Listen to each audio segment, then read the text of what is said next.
Thank you, Simon. Good morning. This is Iain Lee on BBC Three Counties Radio. It's a bit grim outside. It was quite unpleasant driving in. The last few days have been great driving in because it's been sunshine and the clouds have all been kind of a beautiful sort of pinky purple colour. This morning, it is miserable out there. Lots on the show this morning. We'll be talking about the Olympic slalom competition. Also, a little bit about the gymnasts who got bronze. Did you see that? I missed it. The first bit of huge controversy in the Olympics, and I missed it, where the Japanese complained and they went from fourth to second. Loads of other stuff as well. We'll have an update on the Jimmy Savile auction from yesterday. Hey, I nearly stopped... Well, I did. I think I stopped a potential mugging last night.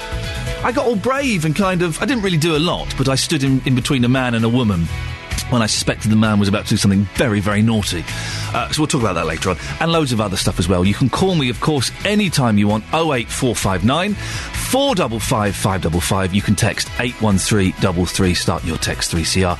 And email 3cr@bbc.co.uk.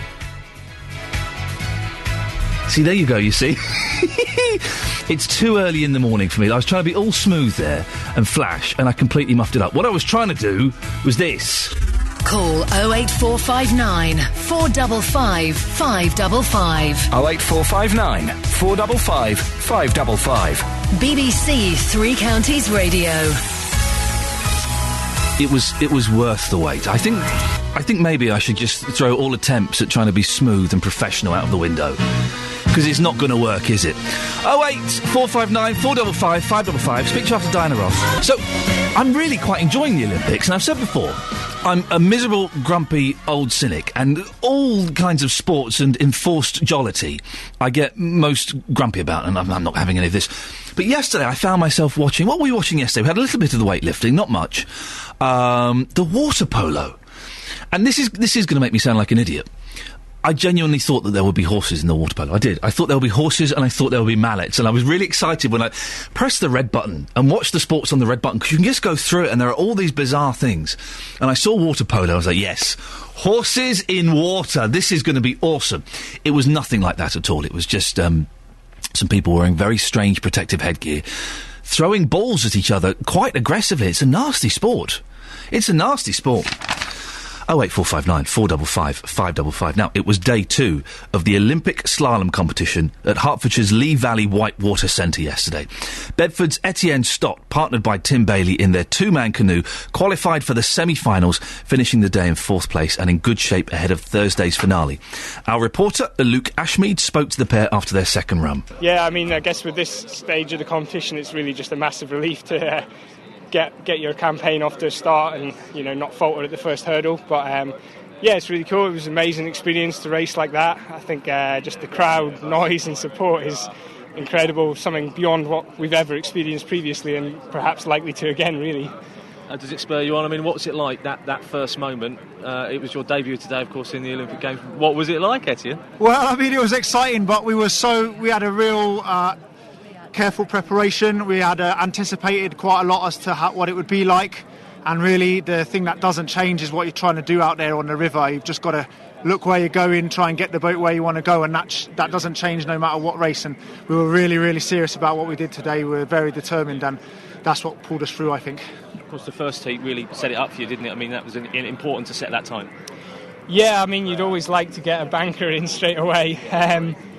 Quite often we've been in the opposite situation, which does make the second run very, very exciting, which is, it's the kind of excitement you don't mind missing out on too much today, though, because, it's nice to know you're in and then you can give your second run a really good shot. And, unfortunately, the second run didn't quite manage to improve, I don't think. But we had some really good sections and it was pretty promising going forwards. You used the word relief. Is there that feeling? I mean, your focus, you said your preparation was right, but there must be an enormous sense of relief that you're in the semis. Yeah, there is, because in the days before a race, it takes a long time, It's been like, I guess, 2 weeks since the Olympics have really been here, since we've been wearing our Team GB kit. And it's just a case of just ticking those days down and trying to just keep cool. And, it's difficult. It was stressful. We were worried. There were points when we weren't happy and not feeling good and all these things. But at the end of the day, you line up on that start line, you just got to look where you're going, and that's what we really focused on our process. And it was really good just to get it done and done it well as well. All the friends and family from Bedford supporting and cheering on. There's some here, but many back in Bedford, I'd imagine.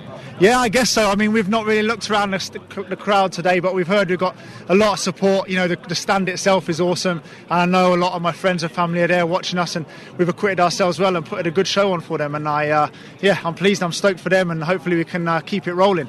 Just finally, do you get a chance to kind of enjoy the other sports in the Olympic Games? Are you keen watchers? Are you involved? Yeah, definitely. I mean, I guess like probably most of the country, we watched the road race on Saturday and we're really disappointed for the Brits there, having given it them all, and nice to make up for it in the women's one. And then we've been watching swimming in the evenings and that sort of thing. We're not actually in the village, we're in like a satellite village, just the canoe slalom team, which is nearer our venue, and we've got TVs on all the time with the Olympic footage, and it's brilliant. Etienne, one final question. I saw you and I tweeted about you. The one person I saw at the opening ceremony screaming into the camera was Etienne Stott. Yeah, it was me. I've heard a lot about it. I've not actually watched the clip. I just looked like a bit of a demented madman, but it was just such a special thing, and I thought, why not? Let's just have it tonight. It was awesome. Well, there's a description you don't hear too often. I look like a demented madman. Fantastic stuff there. It's very, I'm enjoying all of the different sorts. The first medals there of the canoe slalom event will be handed out today. GB's David Florence is looking to go one better than his silver medal in Beijing. Luke will bring you all the news throughout the day here on BBC Three Counties. I saw the young lad, the Daly, isn't it? Is that his name? Tom Daly, who, the diver. Did you see any of the synchronised diving yesterday? I only saw a little bit. I didn't see him and his partner, but it was amazing. It's two people diving, but not just diving, they're doing really brilliant diving stunts at the same time. And we were talking about this before the show, and I think the best sports are the ones where you go, why? Why are they doing that? What's the point of that? Can you imagine watching like one person diving and someone going, yeah, it's good, but what it needs is someone doing exactly the same thing at exactly the same time. But this Tom Daly was getting abuse on Twitter. I don't like Twitter. I've gone right off Twitter. But he was getting some horrible comments from this little so-and-so on Twitter, saying, yeah, you failed, you let your country and your dad down. And his dad died like about a year ago, I think, maybe just over a year ago. And Tom Daly handled it with the dignity that, Olympic winners do. And I think it's all very nasty, Twitter. It's a horrible place. I go back to it every now and then, but it's just full of, bullies and strange people. Anyway, 08459 455 555 is the telephone number. Can you tell me some of the odd sports that you've been watching where you kind of weren't expecting them to be any good, but you thought, I'm going to have a little look at that anyway? And suddenly 2 hours have passed and you've spent a couple of hours watching really odd things. For me, it was the water polo. I had an argument with a man last night when I said it wasn't a sport. This guy went, yes, it is. It's not really a proper sport, is it? You're just in a swimming pool throwing a ball around. I don't know if I'd qualify that as a sport. 08459 455 555. Some of the weird and slightly odder sports you've been exposed to because of the Olympics. Beds, Hearts and Bucks News. BBC Three Counties Radio. It's Tuesday, July the 31st. These are your headlines this morning on BBC Three Counties Radio. Hemel Hempstead teenager Max Whitlock has won an Olympic bronze medal in the team gymnastics. The 19-year-old helped Team G to a shock third place, the first team medal in the sport in 100 years. The family of a grandmother who died at the QE2 hospital in Welwyn Garden City after being denied food and water for a week are thought to be considering legal action. Joan Patoldi died in September 2009 after being admitted for a routine hip operation. In sport, Watford have confirmed 7 new signings, including former Arsenal goalkeeper Manuel Almunia. I'm guessing that's how you pronounce his name. As you know, I don't know a lot about football. And QPR defender Fitz Hall. We'll have a full weather bulletin in a moment with Jim Bacon. And coming up, Hemel gymnast Max Whitlock will today wake up an Olympic bronze medalist. In the next few minutes, we'll hear from him and his other teammates. I was mentioning this yesterday. You don't get streakers anymore. We used to be the best at streaking, didn't we? Always like you get a football match and there'd be some naked bloke running along, or Wimbledon, there'll be a lady bouncing about. You don't get it anymore. I miss the streaking. Can we get... listen, obviously I shouldn't be abusing my position at the BBC to encourage, something so naughty as that, but, it would look good, wouldn't it? Let's have a quick look at the front pages before we get the latest weather. A lot of it is about the gymnasts winning the bronze medal. The Daily Telegraph. Gymnasts on a roll. Oh, that's clever. First Olympic medal for 100 years as Team GB takes bronze. Controversy as recount lifts Japan into silver medal position. How could you go from fourth to second? I didn't see it, so I'm not in any way suggesting that there's foul play or anything like that. I'm sure it's all legitimate. But how could the judges be so wrong first time round? To go, oh yeah, hang on a second, let's recount. Oh no, maybe we should put them second instead of fourth. It seems a little bit odd. Lots of pictures of the gymnasts. Look at this on The Guardian. Wow, there's a photograph. Ups and downs. Christian Thomas competes on the horizontal bar yesterday. The British men's gymnastics team won an Olympic medal for the first time in more than 100 years. Oh, and there's controversy with the 16-year-old lady swimmer from China. I think that's the technical term. They're a lady swimmer. China's record win in pool suspicious, says top coach. 16-year-old insists she follows anti-doping rules after 400-metre record swim. She swam faster than the guy that won the male race, which is interesting. The Times, fantastic photo of one of the gymnasts doing really well and doing the splits in mid-air. The Independent, everything but the gold, but Britain can't get enough of the Olympics. Public enthusiasm for London 2012 has surged in recent days and revealed the full cost of the cull of public libraries. More than 150 libraries have been closed or put into the hands of volunteers in the past year owing to government spending squeeze. Are there libraries being run by volunteers? That's an odd way to go about doing it. The Daily Express. Oh, here we go. Married migrants benefits scandal. Okay, we've not had a married migrants benefits scandal story in the Express all week, so it's due one. We fork out bigger payments if husbands have several wives. The Daily Mirror. Tom Twitter troll Torment. Diving hero hits back over dad jibe. This is after some idiot was being an idiot. He came fourth in the Olympics. Imagine coming fourth in the Olympics. You'd be gutted you didn't win a medal, but you go, yeah, I came fourth in the Olympics. What about it? It's like when all the cyclists, the men's cycling team, were getting stick. They had a spokesman on the day after they came 29th in the race. And I heard one of them on 5 Live, and the guy in charge was getting stick. What he should have said was, yeah, but we won the Tour de France. Beat that. Don't care about medal. We won the Tour de France. The Sun wanted gold medal. Historic bronze for our brilliant gymnasts, but please, can we have just one gold? Any sport, we're not bothered. Oh, there you go. The Daily Mail, US attacks China over drugs row Supergirl swimmer. And it's asking a question that we kind of hinted at yesterday. A colossus, but has the time come for Macca to let it be? I like Paul McCartney, I like the Beatles, I like Wings, but maybe they've got a point. On FM, AM and online at bbc.co.uk/3 counties. BBC 3 Counties Radio. Hemel Hempstead teenager Max Whitlock has won an Olympic bronze medal in the team gymnastics. The 19-year-old helped Team GB to a shock third place, the first team medal in the sport in 100 years. Whitlock was asked if the success had sunk in yet. You know what, it really hasn't. I don't think it was sinking for a long time. We made history coming into the team final, and to get a bronze medal, that is unbelievable for us all, so it's just incredible. It was first announced that the team had taken the silver, but just 10 minutes later, the result was downgraded after Japan appealed against a pommel horse score. The BBC's commentary team said the drama shouldn't take away from the British achievement. What a shame, because we should be thrilled with a bronze medal, and what a shame to have it won in that way, really. They looked back at the video, they knew what they should have given it, and they couldn't hide. That was very brave, a brave decision, and it had to be fair, and it was fair. It had to be fair, and it was fair. One of Whitlock's teammates, Christian Thomas, said he'd always dreamt of being presented with an Olympic medal. It's an Olympic medal at the end of the day. I think it's what dreams are made of. I mean, when I was younger, that's all I think about is winning an Olympic medal, and here I am right now standing with a bronze medal. Silver, I know it would have been nice, but no, I couldn't complain at all right now. See, that's the attitude to have. Silver would have been nice, but I can't complain. Fantastic. I don't like all this. Oh, we need a gold. Oh, they didn't get a gold. You won a bronze medal. The team won a bronze medal. The chairman of the British Olympic Association, Colin Moynihan, said it was a great achievement. I think it's a fantastic result for those guys. I mean, it's the first time in 100 years that we've won a medal in that discipline, and you could see by their enthusiasm and the reaction of the crowd, that's great for gymnastics, great for the team. If you saw this, and you saw their downgrading from silver to bronze as the Japanese complained, could you let me know what happened? Because I missed it. And it's been one of the most sort of, I guess, controversial things about this Olympics. I guess the Japanese were right to complain, but it seems odd that the initial judges' score could be so out that they go from fourth to second.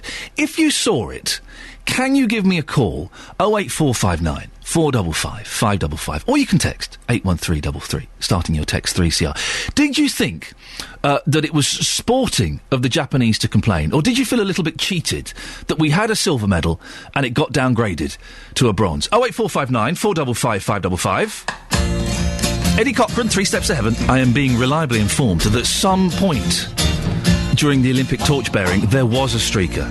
To listener, whether the policeman put his helmet over the gentleman's parts, I do not know. But I'm hoping. I miss that. That's a proper traditional British image. They should have had that in the opening ceremony. They should have had 100 streakers being chased by 100 bobbies. That's what you want. Yesterday we mentioned Jimmy Savile's stuff. Everything he owns is being sold off. Hang on a second. It's in the Daily Mail. I'm just saying that literally everything was being sold off. We've got his bubble car that went for £22,000. His Rolls-Royce went for £130,000. That's fair enough. A box of washing powder went for £95. Jimmy Savile's box of Bold went for £95. Why would you do... Why would you do that? We asked for your weird memorabilia yesterday, but that has got to be the oddest. A box of Bold that was once owned by Jimmy Savile. It's obviously old. Oh, there's a picture of him on there as well. And it's old because it's 59.5 pence. I miss the halfpennies. I miss a halfpence. It just adds a little excitement to shopping. Loads of stuff went. It sold really well. £30,000 for a gold and diamond Rolex. You'd expect that. That kind of is probably the going rate, possibly bumped up a little bit by the fact it was owned by Jimmy Savile. A charity bought a sword and shield to decorate a Scottish retreat for £700. And Stuart Levin got Jimmy Savile's gold tracksuit for £550. Now listen, I'm a fan of Jimmy Savile. He was bonkers, but wonderfully bonkers. And, you know, TV and radio was I used to love his radio show. He'd award points for... And I didn't understand it as a kid. Why is he giving points out? It didn't make any sense. But he was fantastic. But why would you really want to spend that much money on a tracksuit that he wore? It seems odd. Really. I'll have a look at this article about Paul McCartney as well in the Daily Mail, saying maybe it's time for him to quit. What do you think? We talked about this a little bit, about his performance at the opening ceremony. I do love Paul McCartney. But has he, is he a little bit too old to be doing all that kind of stuff? 08459 455 555. On FM, AM and online at bbc.co.uk/Three Counties. BBC Three Counties Radio. Good morning, you. This is Iain Lee on BBC Three Counties Radio, here until 9 o'clock. It's 6:35. There you go. Now, we were talking about the gymnastics yesterday, where Britain, Team GB, we have to call us officially. It's Britain, isn't it? Won the first medal in the gymnastics for 100 years. But there was controversy because we won a second. See, I'm already saying we. I had literally no part to play in that medal, but I'm kind of, getting it by default. We won silver, and then the Japanese had a little hissy fit, and they complained, and we got bumped down to bronze. Which is still brilliant, isn't it? But Joe in Letchworth has called in. Joe, you can explain what happened yesterday with the gymnastics, can you? I certainly can. I mean, I was just about to go to bed, and I had my cup of tea, and I thought, I'll just sit and watch this bit. And I think I was watching the highlights, to be honest. Joe, never have a cup of tea before you go to bed. You'll be up all night weeing. Oh, no, it's all good. It's caffeine-free. Oh, good lad, well done, okay.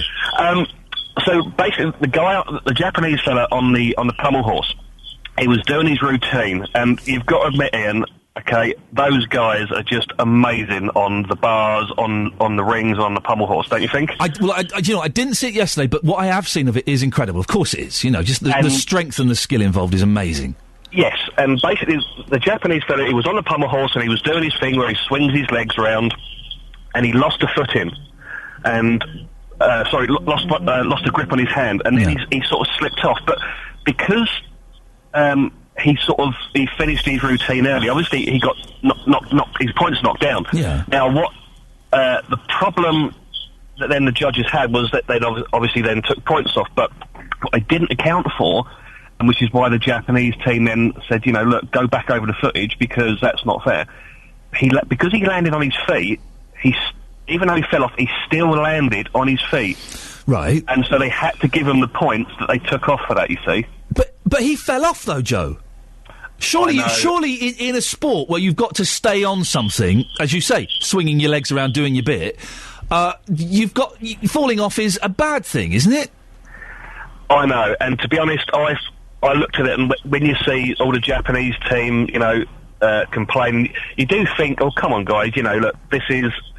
The Olympics should be the one sport in the world where you don't have to go back to the judges and complain. It's almost like child footballers, moaning at the ref and throwing their arms around, that sort of thing. It's but again, the rules are the rules, and if they have to have those points put back on because of that, so be it. And I will say this, Ian, before I go. Please do. Do you know what? A medal is a medal. It doesn't matter what the colour is. I don't get all this. Oh, come on now. We didn't get a gold. Oh, hey, bronze is fantastic, isn't it? Have you ever won a bronze in the Olympics? I certainly haven't. That still means, okay, that you're third best in the world. Yep. That is. How many people on the planet? 5 billion. We're still the third best in the world. A medal is a medal, my Joe, friend. I don't want to give you the bad news. I think we're close to 8 billion now. There's another 3 billion since you last counted. Joe, have you been flicking about with the red button on in front of the TV? Because I'm finding that dangerous because it opens up a whole world of bizarre sports. What's the oddest thing that you've been watching? I don't know. I haven't really sort of gone into some of the really odd stuff. I suppose I need to have a good look. But I mean, I like the clay shooting. We tend to be quite good at that in this country. Right. We're not allowed to watch the shooting in my house. My my wife has drawn up a list of sports that she considers too violent for my 2.5-year-old. So all the guns are out.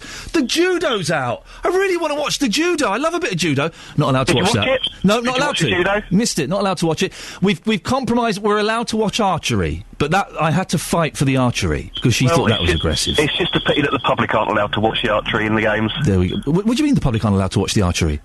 A non-ticketed event, as they described it, wasn't it? Behind closed doors. Hang on a second, Joe. I think we've got a BBC Three Counties exclusive here. The public aren't allowed to go and watch the archery? On a few days ago, they had the archery at Lord's, and it was described as a non-ticketed event. Right. So you had a lot of people turn up thinking, oh, fantastic, I don't need a ticket, I can just turn up and watch. But basically, it was being done behind closed doors, and there was a lot of people sort of very disappointed with Suddenly I'm suspicious. I don't know if you ever had a go on, what do they call those? Bow and arrows, I guess is the technical term. But that's a fun thing to do. I had a day doing that once, and it's really difficult. You think it'll be easy, but it's the tension in that bow is quite a tough thing. Yeah, so it's, but again, something that we used to be, very, very good at. But it's Robin Hood, isn't it? Joe, listen, I'm gonna anoint you my odd sports correspondent. Could you watch something a little bit weird for me today and give me a call tomorrow and let me know what it was? I certainly can. There we go, Joe. Just before you go, Ian, yes, I'd love to say you are a breath of fresh air on the BBC, my friend. May God bless you for that. You'd love to say it, but unfortunately he can't because he doesn't believe it. Joe, thank you very much. Speak to you tomorrow. By the way, the position I've given you, there is no financial reward. You're doing it just for the love of BBC Three Counties Radio. An open-air Shakespeare festival is celebrating its 63rd year by giving a particularly Jubalympic feel, I just said the word Jubalympic, to their production, which starts today. The annual festival, held outside in the grounds of Pendley Manor Hotel in Tring, will be performing Romeo and Juliet and Much Ado About Nothing, my favourite Shakespeare play, Much Ado About Nothing. It's the only one I understand, over the next couple of weeks, but not in the style you might expect.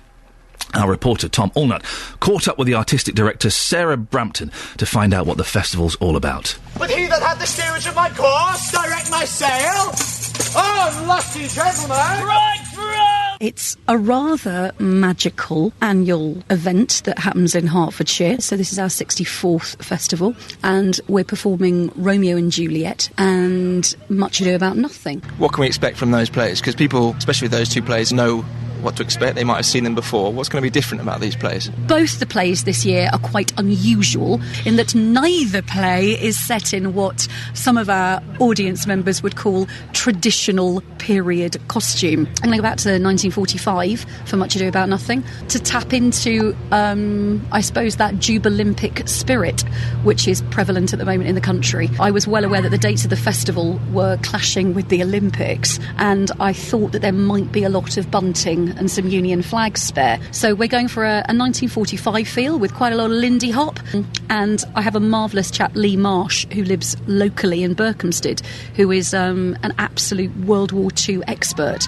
So he's bringing in his beast of a tank, so we will have a huge amount of World War II paraphernalia, and so that's what I'm aiming for, a kind of proper celebration of everything that's brilliant about this country. The most unusual thing about this festival is perhaps that it's all in the open air. How does that work?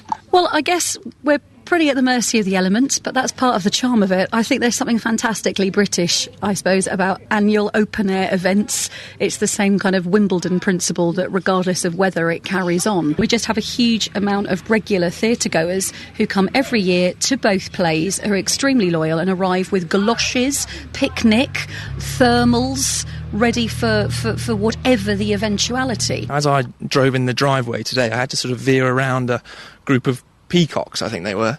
Do they ever have a role in the plays? Now, the peacocks are a slight law unto themselves. They respond extremely well to certain voice pitches and have been known to wander on stage, to respond to various actors' cries. So, for example, we're rehearsing Romeo and Juliet at the moment with several quite complicated fight sequences, which do seem to be underscored, yes, not only by the A41 on occasion, but also, yes, as enhanced by the peacocks. Sounds absolutely fantastic. Now, you mentioned more mature members. Sitting next to me here is John, who's Sarah's father. Now, John, you've been involved in these plays for how many years? 45. What's been your favourite part? I would love to be able to say Malvolio. Unfortunately, I don't think I was terribly good, and I was much better as Sir Toby Belch. Does that say something about your personality, John? Well, I think other people had better say this. It'd be nice to think so. Are there tickets still on sale for next week?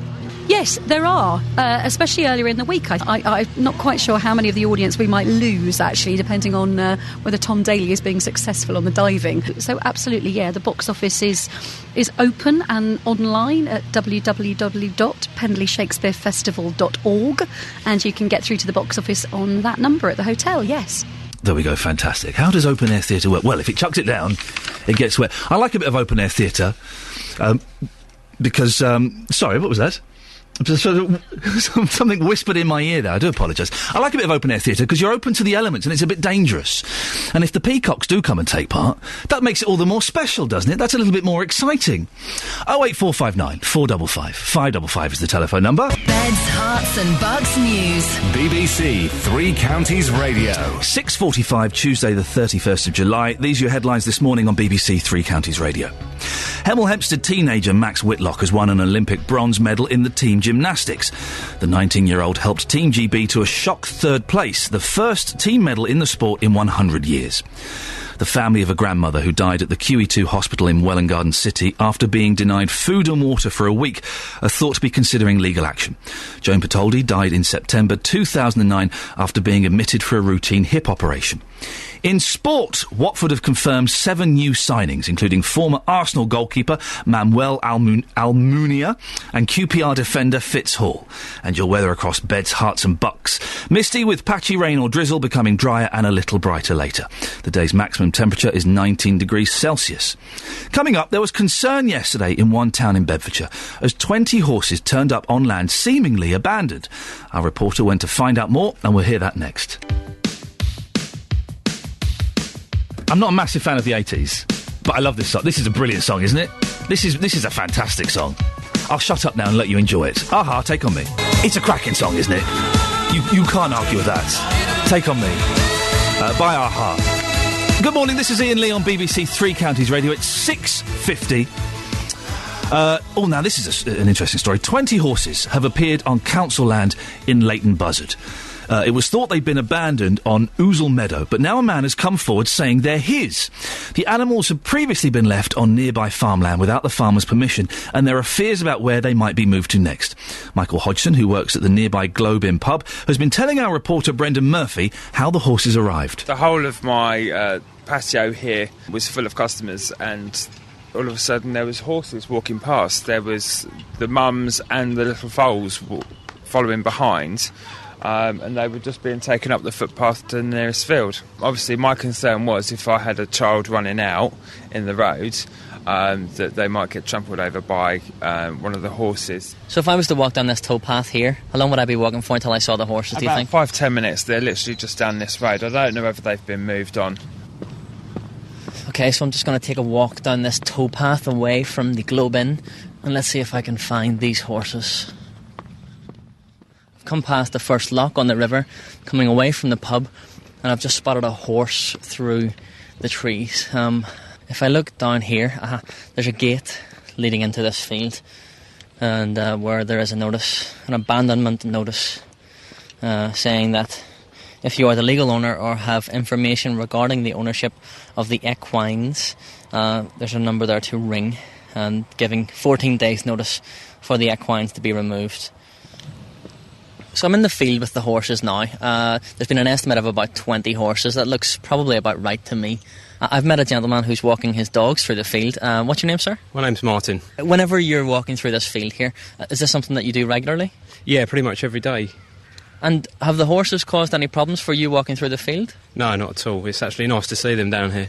And do you think that it distresses the horses at all? I don't think so. No, they seem really tame. They're happy with the attention that I've seen that they're getting. Okay. Hi, I'm Rebecca and I'm from Leighton Buzzard. Rebecca, I've just walked into this field where the horses are, and you were quite tactile with the horses. You were up close with them, and you must have previous experience with horses, because it's quite intimidating for me to walk into that field. Oh no, you're absolutely fine. You can tell, obviously, the mares that are with their foals, you just leave the foals away, see if the mares want to come over to you. But yeah, I took a bit of carroting with me, so they were quite happy to come over and talk. I mean, they all seem quite friendly, so obviously they've been well handled. I mean, they've got no injuries on them or cuts, and they look all in very well condition from what I can see. So you said to me that you ride. Does that mean that you can spot a healthy horse then, obviously? Well, yeah, I think anyone that knows quite a bit about horses, you can tell. I mean, they all look quite well. They've got bright eyes. They've got good coats. None of them are, looking straggly and skinny. I mean, they all look quite well looked after. But you're not a vet, are you? No, I'm not a vet. No. There is access to water where they can drink from down at the back of this field, is there? I believe that there's a river just down the back there, but I don't know, if I did have a look down there, but there's quite a steep bank, and there was a few hoof prints, so it looked like a horse had slipped down there. But, they should have, water containers or something if they were going to be left in here. Just walking back from the field where most of the horses are, passing another field where there's a pond where some of the horses are drinking from. There's 6 adult horses in one foal, it looks like to me, drinking from like a little pond, but it looks like quite a muddy pond. Don't know how clean that water is, but there is evidence that the horses have found water here at least anyway. And Leighton Linsley Council say they've been told by the owner that the horses will be removed within the next 2 weeks. How can you just move 20 horses and just leave them in the field without anybody noticing? That seems odd, isn't it? We're talking about the Olympics, of course. What else is there to talk about? And one of the odd things that we noticed, the production team and myself noticed when we've been watching the swimming, is that when the swimmers come out from the changing room and they walk through that little pool of water so they don't get verrucas, they quite often got headphones in. And some of them got the little tiny little ones that go in the ear. Some of them got the big retro 70s style. What are they listening to? Are they listening to, like, The Eye of the Tiger? Or, sort of inspiring music, like some classical music, or, maybe a bit of Fleetwood Mac. I don't know. That would get me pumped up. A little bit of Fleetwood Mac, some Tusk would be good. Or are they listening to one of those hypnotic, you can win the swimming, you can win the swimming, remember to swim? Are they listening to one of those? It's a genuine question, because I've got no idea. Is it, I would imagine that they're listening to some sort of music that helps them focus and, focus on what they're about to do and ignore the crowd. But if I was going to swim for my country, I totally want to hear the crowd cheering me on, because you're not going to get that again, or not for a long time. Can someone give me a call? 08459 455 555. What on earth are the swimmers listening to when they come out? And some of them come out. I saw one British lad on Saturday, I think it was. He came out very cocky, had a real swagger to him. He had his reflective goggles on. I don't like the reflective goggles. There's no need for that. And there's music on, and he was a real little, sort of cocky so-and-so, strutting about like that. I thought that was a bit odd. So can you tell me, what are they listening to? Or you can have a good guess as well. You can text me on this, 81333 3CR. What would be good music for a swimmer to strut out to? And they don't do it on any other sports, do they? You don't see. I would have thought some of the cyclists might have had their. I nearly said Walkman. That shows how old I am. Might have had their iPods on, pumping out some tunes to keep them motivated and keep them going. 08459 455 555. So anyway, I was out last night in central London, very late. I was doing something for 5 Live. Bizarrely, we were on the London Eye, so we were going around the Eye with a gospel choir, like, as you do. And then had to wait for, they got me a car, eventually, after an hour and a half. And I had to wait for it.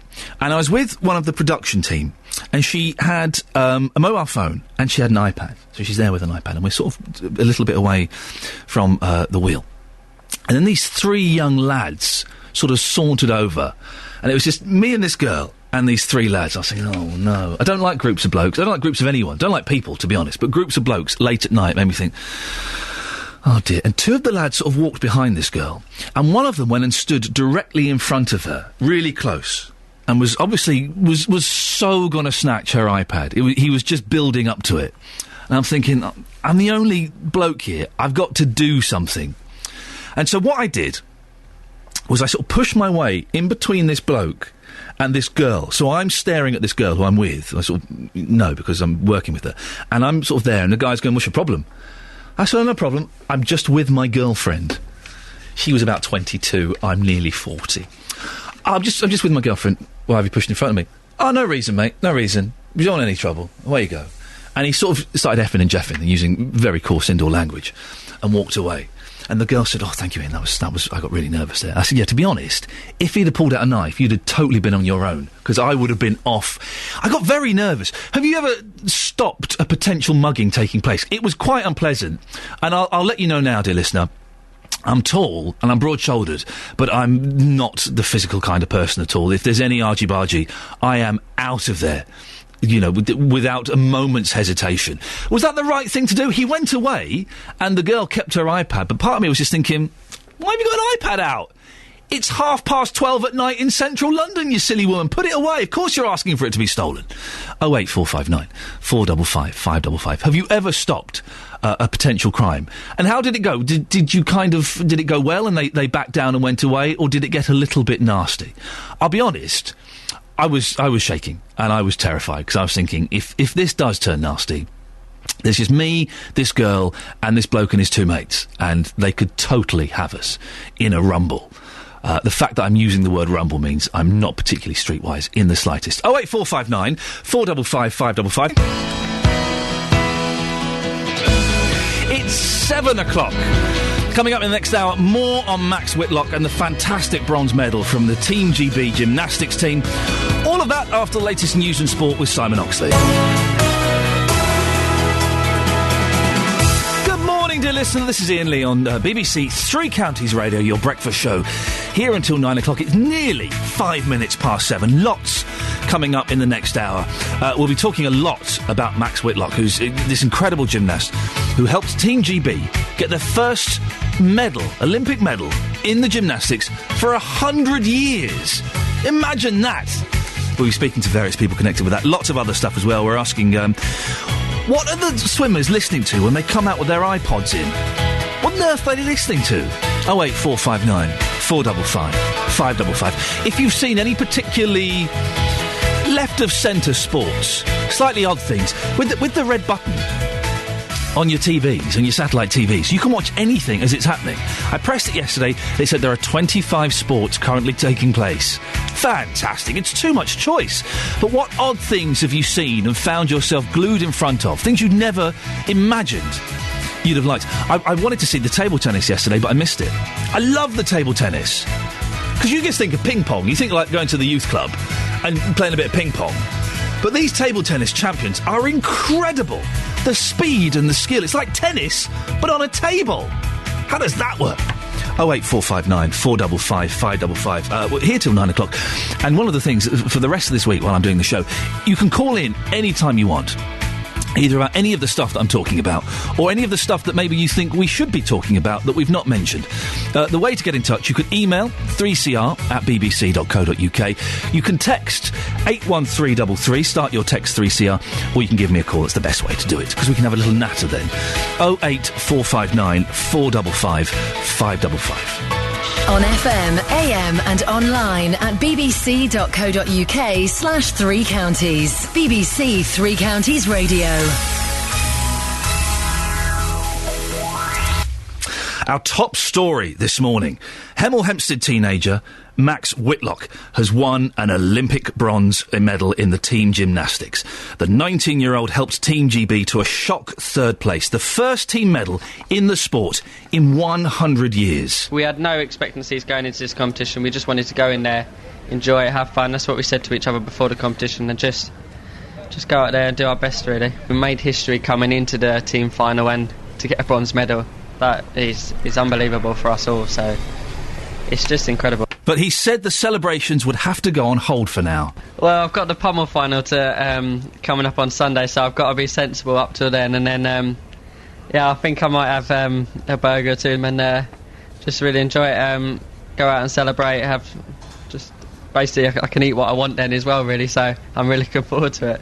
It was first announced that the team had taken the silver, but just 10 minutes later the result was downgraded after Japan appealed against a pommel horse score. The BBC's commentary team said the drama shouldn't take away from the British achievement. What a shame, because we should be thrilled with a bronze medal, and what a shame to have it won in that way, really.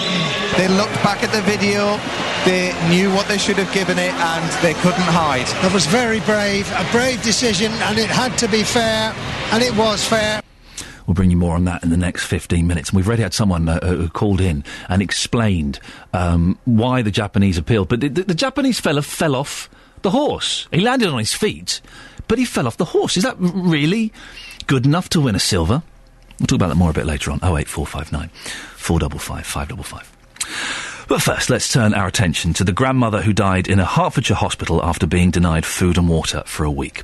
Joan Patoldi died in September 2009 after being admitted to the QE2 hospital in Welwyn Garden City for a routine hip operation. The 76-year-old was put on a nil-by-mouth diet, meaning she couldn't eat anything before the operation. The surgery was delayed several times. 1 week on, she still hadn't eaten or had her operation. Tragically, she never recovered. The hospital are led to believe the family are considering legal action against the trust.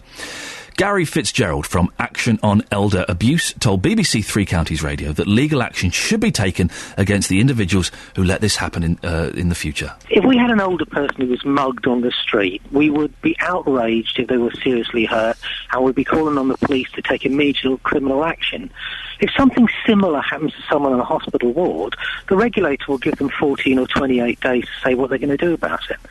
And there's no feeling that there's a consequence or a serious implication for people when they can neglect people as badly as this. And I think the first thing we've got to start with is if you move into care, if you work in health, there are many people around you providing good care. If you don't do it, then there should be action taken against you, and that should include criminal action if you allow somebody to die. Well, that was the view of Gary Fitzgerald from Action on Elder Abuse, who says neglect in medical care should be criminalised. Just think about it for a second. Imagine if that was your mum, or your nan, or your granddad in that situation. It seems incredible, doesn't it? When we go to hospital, or we, allow relatives to go to hospital, we expect everything to be covered and catered for. And I've got to be honest, for the most part, my experience with hospital, for the most part, has been excellent. I take my little boy to the hospital yesterday, and they were superb. Absolutely superb.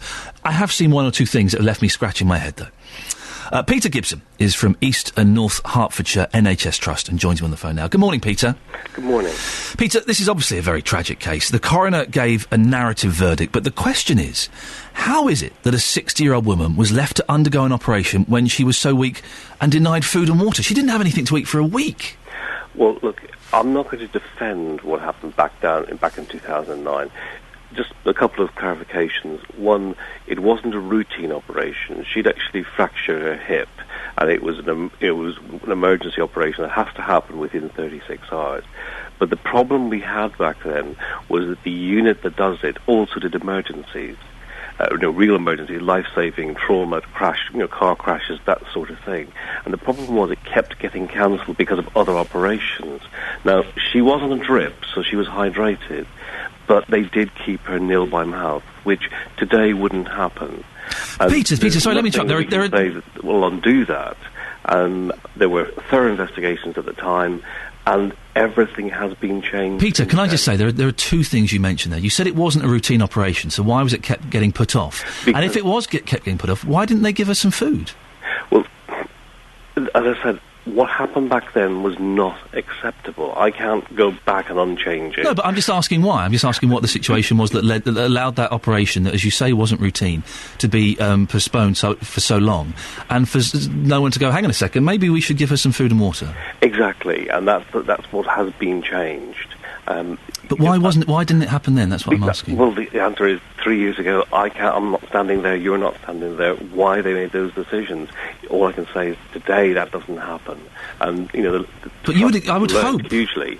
I would hope it would never happen, and obviously it has. So you must know why this poor woman fell through the net. Why Joan kind of slipped through. Because she got caught in this cycle of cancelled operations, which is very traumatic for the staff, but also hugely traumatic for the patient and their family. It doesn't happen in that way today at all. The new unit just does fractured hips, and as a result of that, they've changed not just the whole experience, they've also changed custom practice in between. If the operation wasn't routine, as you said, and was obviously quite urgent, why was it delayed for so long? Because there were three things that happened. One, you had that unit also looked after people who'd been through, life-threatening trauma. At that point, her condition was not life-threatening, but it was urgent. And there's always the risk that another operation could take precedent because that person's life was at risk. That happened, and there was also a problem at that point with the sterilisation of some of the instruments that were being used. That meant the operations had to be cancelled. And we made big changes to get round those problems. And the unit that's in existence now doesn't experience those sorts of problems. I'm scratching my head slightly. You keep using the word urgent, but yet it couldn't have been that urgent if it was put off for a week.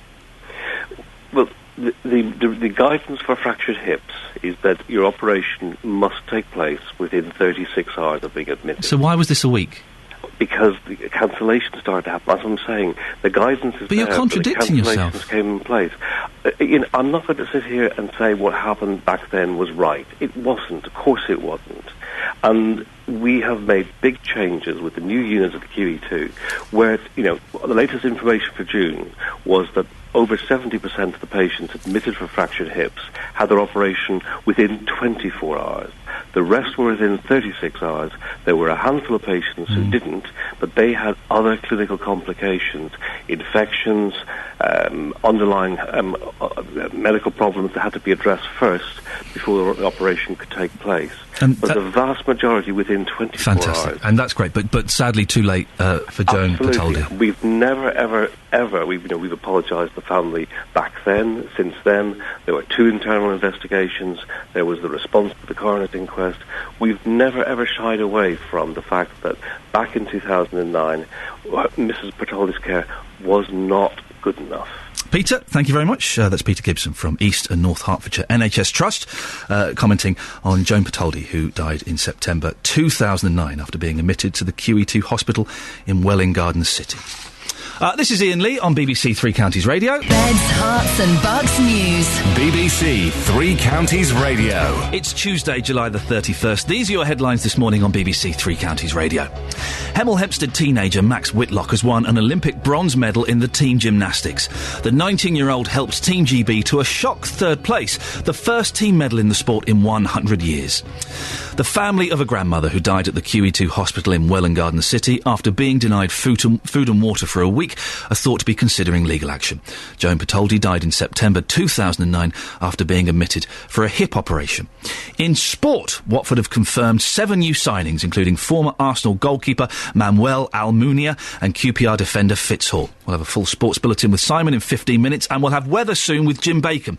Coming up, we catch up with our reporter at the Olympic Park to hear more on Max Whitlock's victory with the rest of the Team GB gymnastics squad yesterday. You can text in at any point, of course. I prefer the phone calls, but the texts are lovely. 81333, start your text 3CR. Ben, we talked about having streakers, and Ben has reminded me, we did have a streaker on the Olympic torch relay. It was in Oxfordshire. Do you remember? I missed it, but I'm totally going to YouTube it. One of the things we are great at in this country is streaking. I want to see some streakers in the sports. That would liven things up a bit. I want to see... You don't see policemen with their helmets off chasing naked men trying to put them over their winkles. You don't see that anymore, do you? I don't think I can say that, winkle, on the BBC, but I've just said it twice. And Dave in Luton has texted him, when does the Olympics end? I'm so fed up with it all now on radio and TV. You've got a little bit longer to go, I'm afraid, David. Quite a bit longer. Alan is in Harpenden. Good morning, Alan. Good morning. Good morning there. Ian, yes. Alan, what are the swimmers listening to when they come out to the pool? Well, my suggestion is, and it's a bit of a groaner, it's Aqua, we belong to the sea. Alan, we'll leave it there. Thank you very much. Thank you, Alan. We'll leave it... Partly because it was a bad line and partly because it was a bad joke. Those are the reasons. So, according to the Daily Express... Now, I'm shocked at this for two reasons. One, I'm reading the Daily Express. Two, confetti crops are a washout. Now, there's a picture of this amazing field. Delphinium crops, all these different... These mauves and purples and pinks and whites.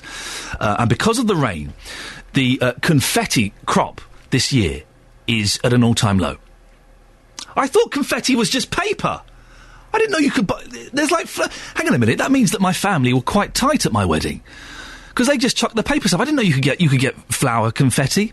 My wife's half Greek, so we had rice thrown at us. That's not fun. Like proper hard rice. Just big lumps of rice chucked at you.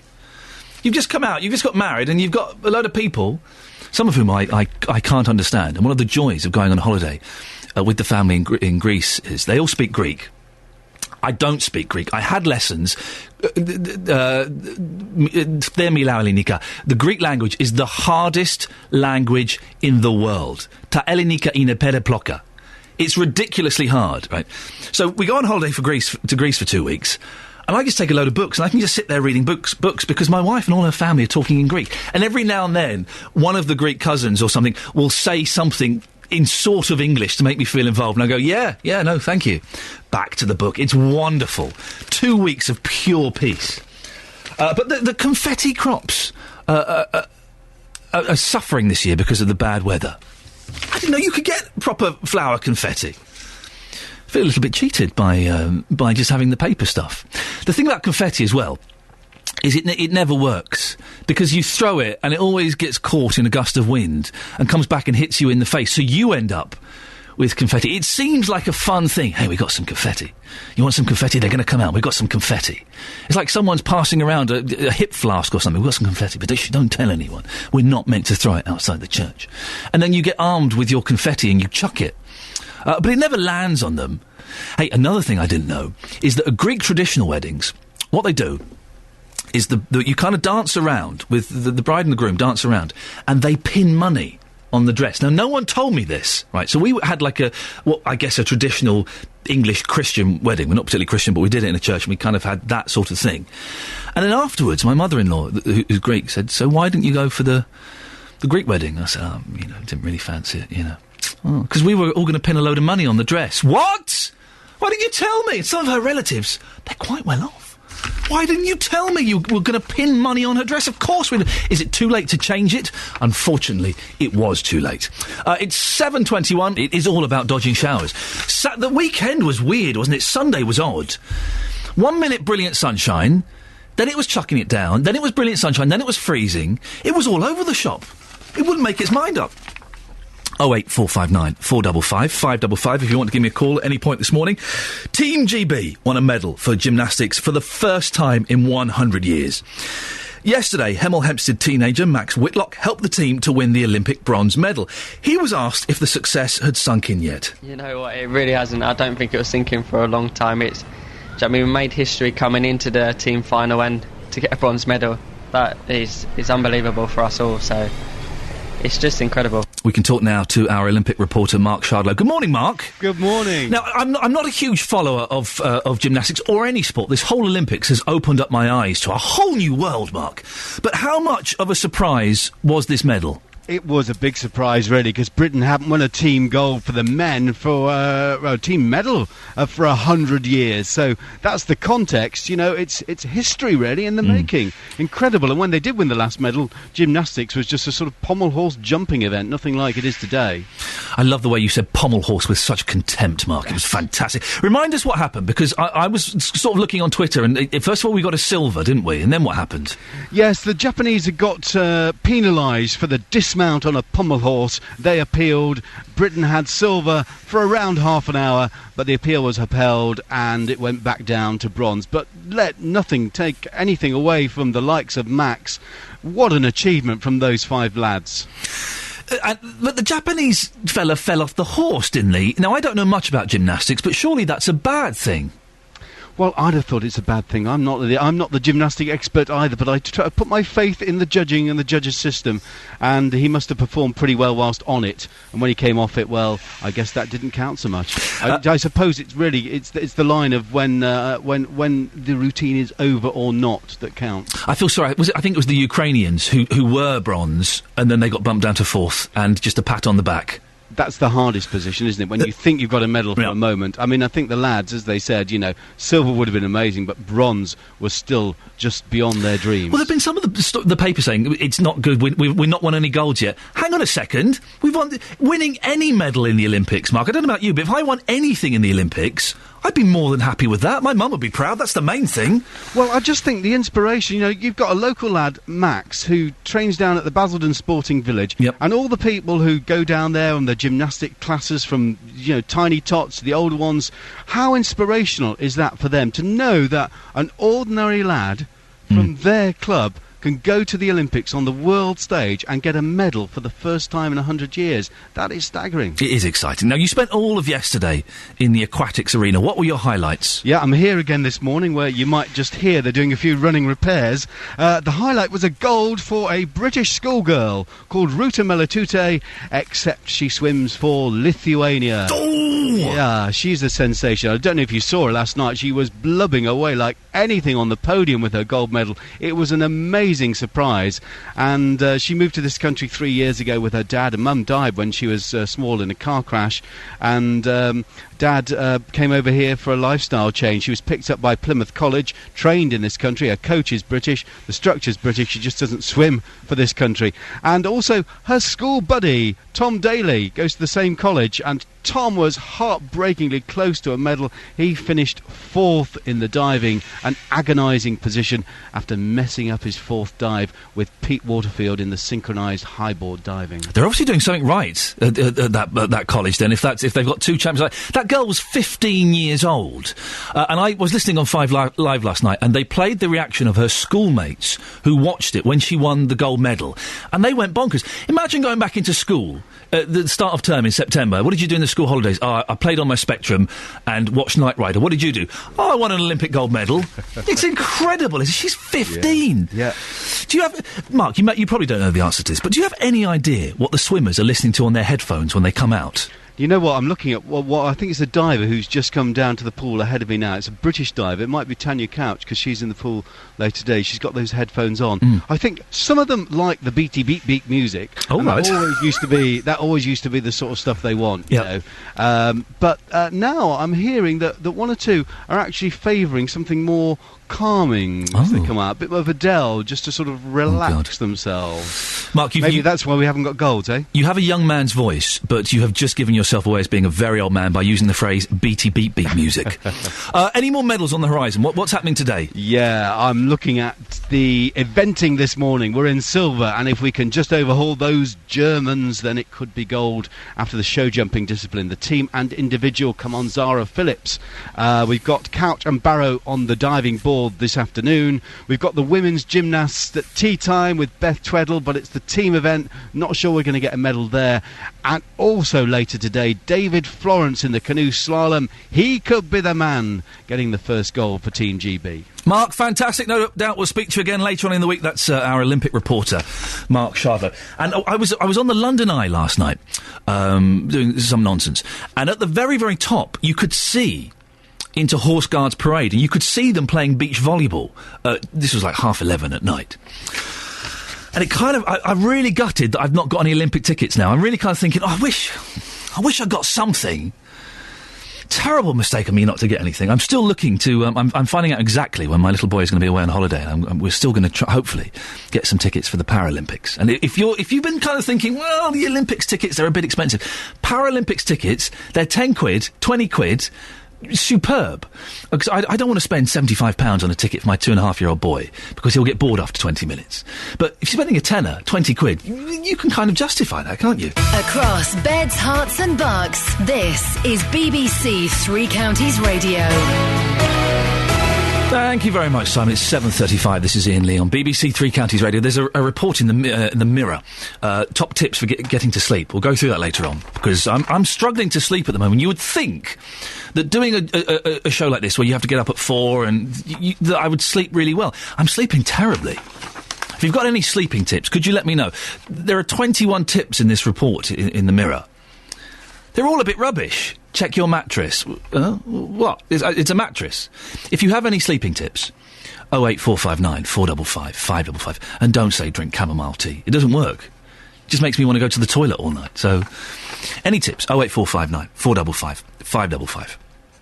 A little bit of Brazil has come to Letchworth Garden City this week. Holmes Circuit Designs Limited won a contract to supply circuit boards for the part of the Olympic closing ceremony when London hands the flag to the next host city, Rio.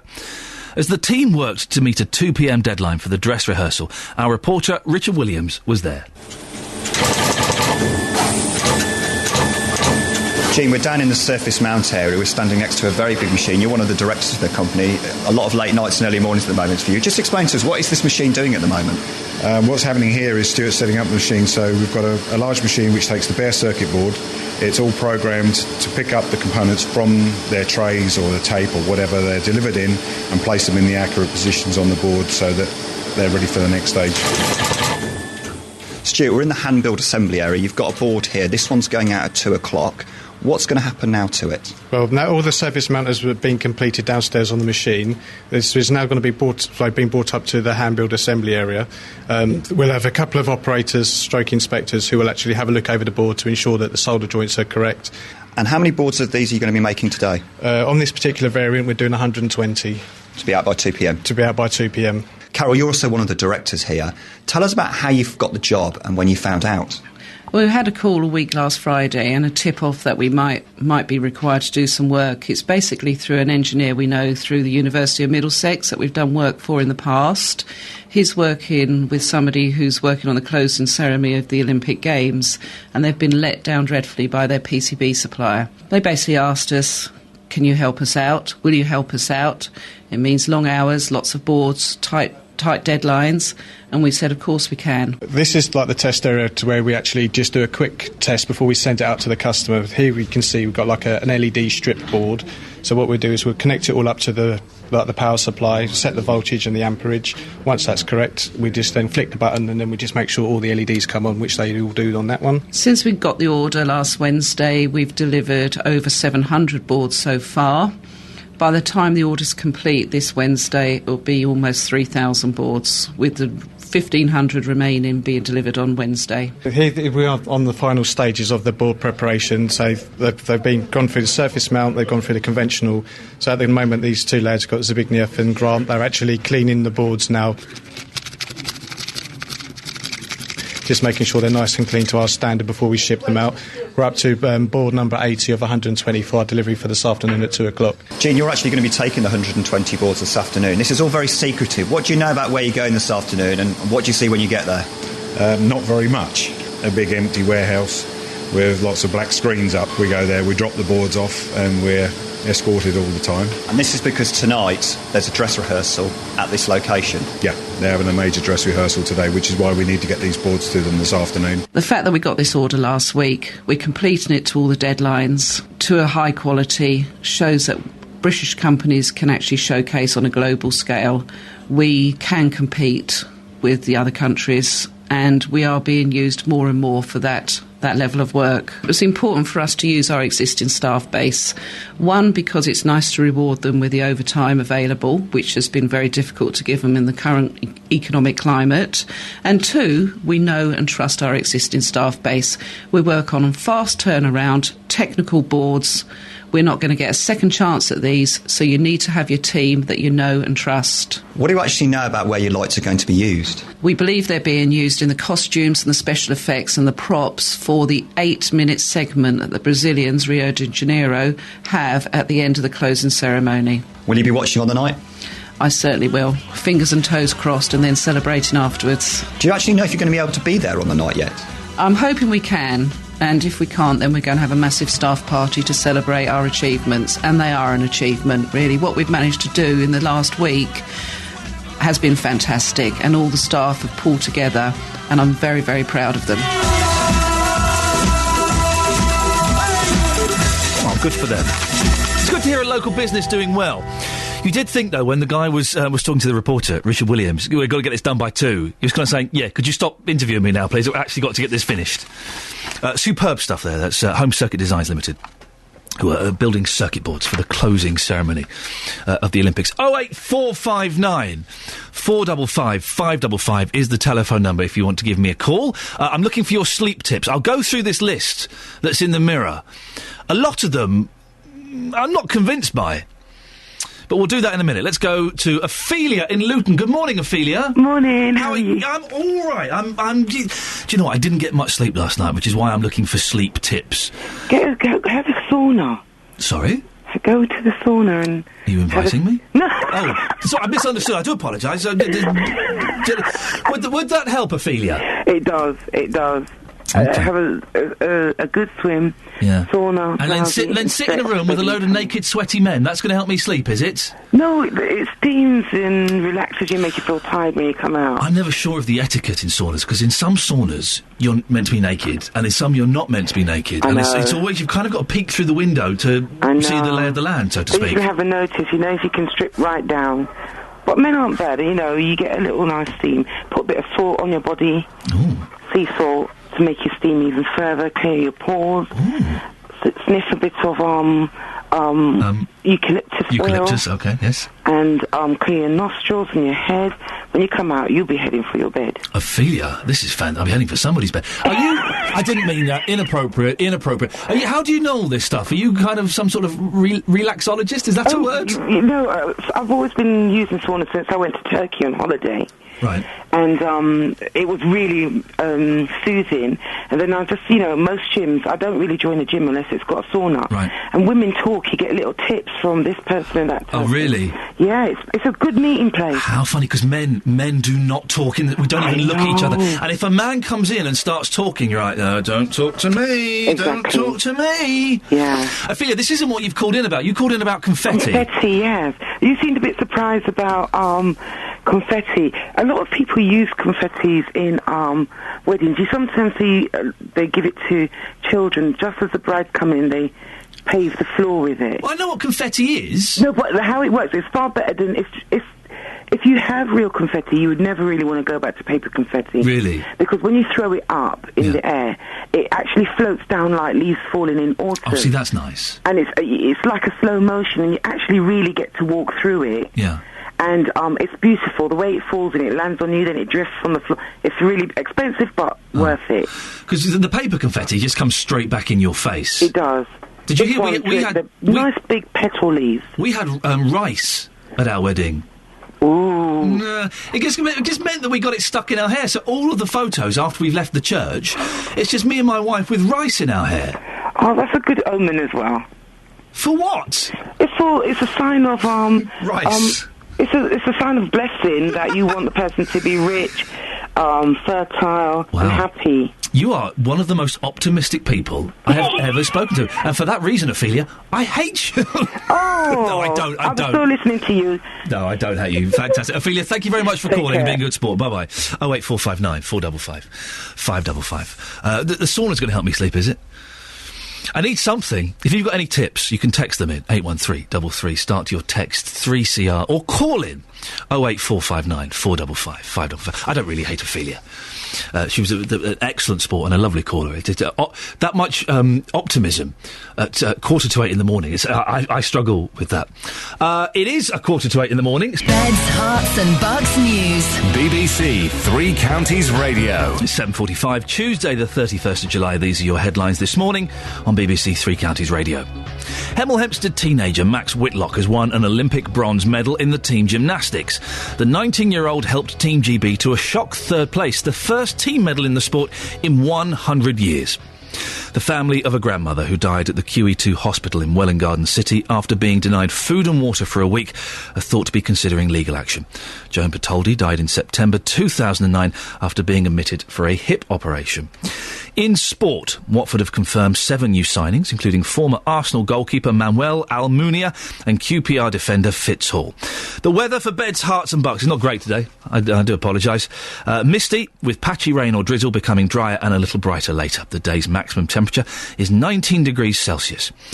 Coming up, we hear from a couple from Bedfordshire who say they are appalled that a cat they've been looking after appears to have been shot by an air rifle. Our reporter has been to meet them. Your sleep tips are coming in thick and fast. Thank you very much. 813-33. Start your text 3CR. Or do call in. It's nice to have a talk, isn't it? 08459 455 555 is the phone number. Now, this is an incredible story. 2 animal lovers from Luton have been left shocked and disgusted after finding the stray cat they've been feeding had been shot. John and Julie Ryder from Round Green took the cat to the vets after noticing it was limping. They were horrified when the vet said the root of the problem was an air rifle pellet lodged under its front leg. Our reporter Jenna Benson went to meet Julie to find out more. He's been coming around, he's been around the area for a couple of years, and it's been about the last 4 or 5 months I've noticed he's got quite skinny. So I started feeding him, as you would. You don't want to see him go hungry. And then slowly over time I was able to stroke him when I was feeding him, and now he's slowly coming into the house, and that's it. He's progressing into the house more than anything. And a couple of weeks ago you noticed that he wasn't walking so well, and you thought he must have an injury. Yes, he was limping for a little while, and we thought he might have had a bite. So we thought, nature, you'd just heal it. As the days went on, it gradually got worse. And then last Thursday, we saw him, and he couldn't put any weight down. He was holding it up, and he was in a sorrowful state. So we waited until he came in and pinched the rest of the cat's foods, and shut the door and tried to grab him. And being responsible pet owners and lovers of cats as well, you did the right thing and you took him to the vets. Well, I think anybody would, and normally I would hope anybody would, because you don't want to see any animal in pain. It's just not wrong. And it wasn't a broken leg. What did the vet say? The vet reckoned it was a shot pellet, because she moved all his leg around, wasn't broken, wasn't dislocated, and then on her examination she felt something hard, and she was having a good old feel, and she said, I think he's been shot, it feels like a shot pellet. And I couldn't believe what she was saying. I thought, who in their right mind would go around shooting at a defenceless animal? And this is something that the vet said was becoming more and more common. Yes, they've had quite a few in recently, shot pellets. The people who have got them are just not responsible and shouldn't be allowed them. So I don't agree with guns anyway, whether they're pellets or proper guns. Now, Midnight's going back into the vets tomorrow morning. He is, yes. He's having an operation. He is. He's going to be castrated. Then he's going to be microchipped. He's having blood tests. He's having X-rays to find to make sure that it's the pellet and where obviously they can remove it. And I'm hoping everything will go all right, and then we can bring him back, let him recoup at home, and then once he's fit and well, then we can release him back out into his glorious habitat. This must make you worry about the other cats that you have in your home as well, because obviously you want your pets to feel safe at home, and when you let them out in the garden, you want them to know that they have a safe area to play in and to be out in. You do, really. But hearing that somebody's shot the stray cat that you found... Sickening. Absolutely sickening. It doesn't make any difference whether it's ours or someone else's. People still shouldn't do that. It's just not on. Why would you do that? I don't understand... excuse me, I don't understand where the fun would be in doing that. Where's the buzz? You know, some of the naughty things that people do, the graffiti, I don't approve of it. I can sort of see how that might be an expression of individuality and frustration. Shooting a cat? Really? You can see a picture of Midnight the Cat on the BBC Facebook page. Just go to facebook.com and search for BBC Three Counties Radio and have a look there. Now, let's turn our attention to the grandmother who died in a Hertfordshire hospital after being denied food and water for a week. Joan Patoldi died in September 2009 after being admitted to the QE2 hospital in Welwyn Garden City for a hip operation. The 76-year-old was put on a nil-by-mouth diet, meaning she couldn't eat anything before the operation. The surgery was delayed several times. 1 week on, she still hadn't eaten or had her operation. Tragically, she never recovered. Earlier on in the show, I spoke to Peter Gibson from East and North Hertfordshire NHS Trust. I'm not going to defend what happened back in 2009, but the problem we had back then was that the unit that does it also did emergencies. Real emergencies, life-saving, trauma, car crashes, that sort of thing. And the problem was it kept getting cancelled because of other operations. Now, she was on a drip, so she was hydrated, but they did keep her nil by mouth, which today wouldn't happen. That's just incredible, isn't it? Really? The hospital are led to believe that the family are considering legal action against the trust. Let's talk now to Neil Duncan-Jordan from the National Pensioners Convention. Good morning, Neil. Morning, Ian. What a story. Is this the state of care for the elderly? Is it as dire as it seems, Neil? It appears so, doesn't it? I mean, it's not every hospital ward and it's not every hospital and it's not every older patient that faces this sort of problem. But it is quite often that we hear stories like this emanating from across our NHS, and it's largely due to the fact that we've lost the idea about caring for older people in hospital. It seems that a lot of the staff are probably against their wishes even, asked to do other duties rather than talk to people, look after people, comb their hair, feed them, make sure they've got enough to drink and so on. We've sort of moved away from the basics, if you like. I guess part of the problem there, you talk about, combing their hair and just having a chat, even a couple of minutes a day makes a big difference. I know that. I guess they just don't have the time to do these things anymore, which is sad, isn't it? Yeah, and the nursing profession quite rightly would say that they'd love to do it, but they've got all these other administrative tasks that they've got to do. I think we've got to look at all that. We've got to make sure that those going into the profession want to be there and are professionals with a sort of vocational attitude, if you like. We've got to make sure that they're properly trained, but we've also got to put the patient first and the admin second. We've got to make sure that older people in particular, the ones who often fall through the net, they may not be the most articulate, they might feel a bit frightened or whatever in certain situations, they might be ignored. Some hospitals have got poor culture when it comes to dealing with older people. These are the ones that get put to the back of the queue. And it would be great if we said this was just an isolated incident, but it isn't. There's been many investigations and inquiries into the way in which older people are treated in hospital, and they're pretty shocking. Surely the culture has gone... And by the way, I'm not knocking the NHS. I love the NHS, and I took my little boy in yesterday, and they were amazing, and I have taken my mum in for various things, and for the most part they've been amazing. But even with my mum, who's not particularly old, but I have kind of seen things where you kind of think, I don't know if that's actually appropriate, or if they're paying her the attention that she deserves. But for the most part, I'm a big fan. But has the culture gone too far this way? Is there anything that we can do, Neil, to kind of swing it back so that the people come first? Yeah, I mean, a few months ago, the National Pensioners Convention launched a dignity code, which was a sort of set of very easily understandable terms. What was acceptable behaviour, what wasn't acceptable behaviour in a care setting. The Care Minister, Paul Burstow, signed up to that code. That code is now been mentioned in the white paper that came out on social care a couple of weeks ago. So we hope that we're slowly moving forward so that staff and patients in care would get to know what was right, what was wrong. It does sound a bit strange that we have to tell people to be nice, to be caring, to treat people with dignity, but we've got to start there because obviously somewhere along the line we've lost it. Neil Duncan-Jordan from the National Pensioners Convention, thank you very much for that. And please don't think I'm in any way bashing the NHS. I think it's brilliant. For the most part, I think it's absolutely brilliant, and most of the encounters I've had with it have been fantastic. But I've seen a few things that have kind of made me go, ooh. And I've had occasion to take a nurse or someone to one side and say, can I just say, I don't think that was particularly appropriate. But an incredible, tragic story there. Your tips. We've got a tip here about sleeping from Faye. Now, Faye, this is absolutely no use to anyone except for you. Faye has texted in, my sleep tip. I lay my head on the pillow, close my eyes, and think the word sleep, and within 30 seconds I'm asleep. Easy. Now, what use is that? I'm going to try it, Faye, and if it doesn't work this evening, boy oh boy, you're in trouble. We have your details. I should be coming round. And we've got an email from Sue, 3cr@bbc.co.uk. I'm loving the Olympics.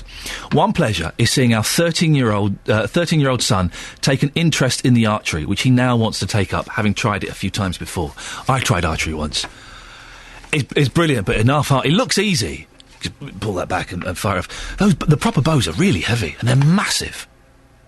He spent the afternoon, says Sue, watching the gymnasts, a sport he used to pursue, but gave up when he had to start serious training for bigger competitions. He wasn't ready for it, but actually felt a pang of regret yesterday. Then she goes off on a slight tangent. I'm not sure I agree with. If hosting the games can encourage kids away from the computer game culture that we have, I think it's great. I think there's room for both. I think there's room for both things. If you've kind of, like me, been turned on to sport by the Olympics, and it'll probably go by the end, when the end of the summer, I'll be bored of sport again. But as someone who's not a fan of sport in the slightest, I've surprised myself by watching more sport at the weekend than I've watched in the last 5 or 10 years, easily.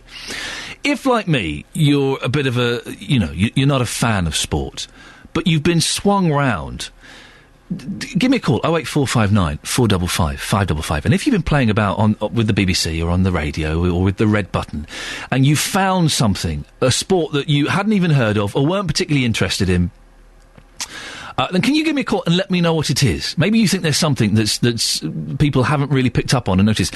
I did watch some of the beach volleyball the other day with my 2.5-year-old boy, and I turned it off after about 2 minutes because it felt inappropriate, because it is just mucky, isn't it? It is mucky. It's not really, let's be honest here, and I don't want to, knock the hard work that those ladies, and I believe gentlemen, play it as well. It's not really a sport, is it? It's just you dress up a bit sexy and you kind of, flounce around and hope that your picture is taken at an inappropriate moment. It's not proper sport, is it? So I didn't watch it. I watched 2 minutes with my boy and I thought, this feels a bit weird. This feels like watching Baywatch with him or something. This is not appropriate. So we went and we found some swimming, because he's loving watching the swimming, particularly when the camera's underwater. He just, for some reason, he finds that hysterical. I don't quite get what the joke is, but he loves it. 08459 455 555. Have you been turned on to sport where perhaps you wouldn't really watch it before?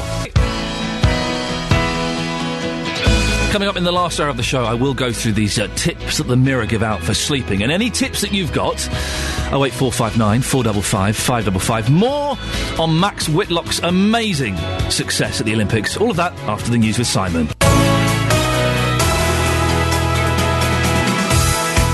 Good morning, dear listener. This is Iain Lee on BBC Three Counties Radio. Here until 9 o'clock. And when Jonathan Vernon-Smith will come in and take over. I think he's going to pop in about 10-15 minutes. I really wish you could hear the conversations that we have off air, Jonathan and I, because it turns out he's very well spoken on the radio. Potty mouth in real life. Oh, very, very potty mouth. In the next hour of the show, we will be talking more about these sleeping tips. If you've got any sleeping tips, I'll go through some of the best ones in this article on the Daily Mirror. A lot of them are pretty useless. I'm struggling with my sleeping, so any tips you've got, 08459 455 555. Also, later on in the show, we'll be talking to a man who collects Olympic badges. I know, interesting, isn't it? What do you collect? Are you a collector, or do you think it's a little bit weird? I like collecting things. What have you got? What's your collection, and what's the proudest thing in your collection? Phone up, be proud. I won't laugh. I'll be on your side. I shall be patting you on the back, metaphorically.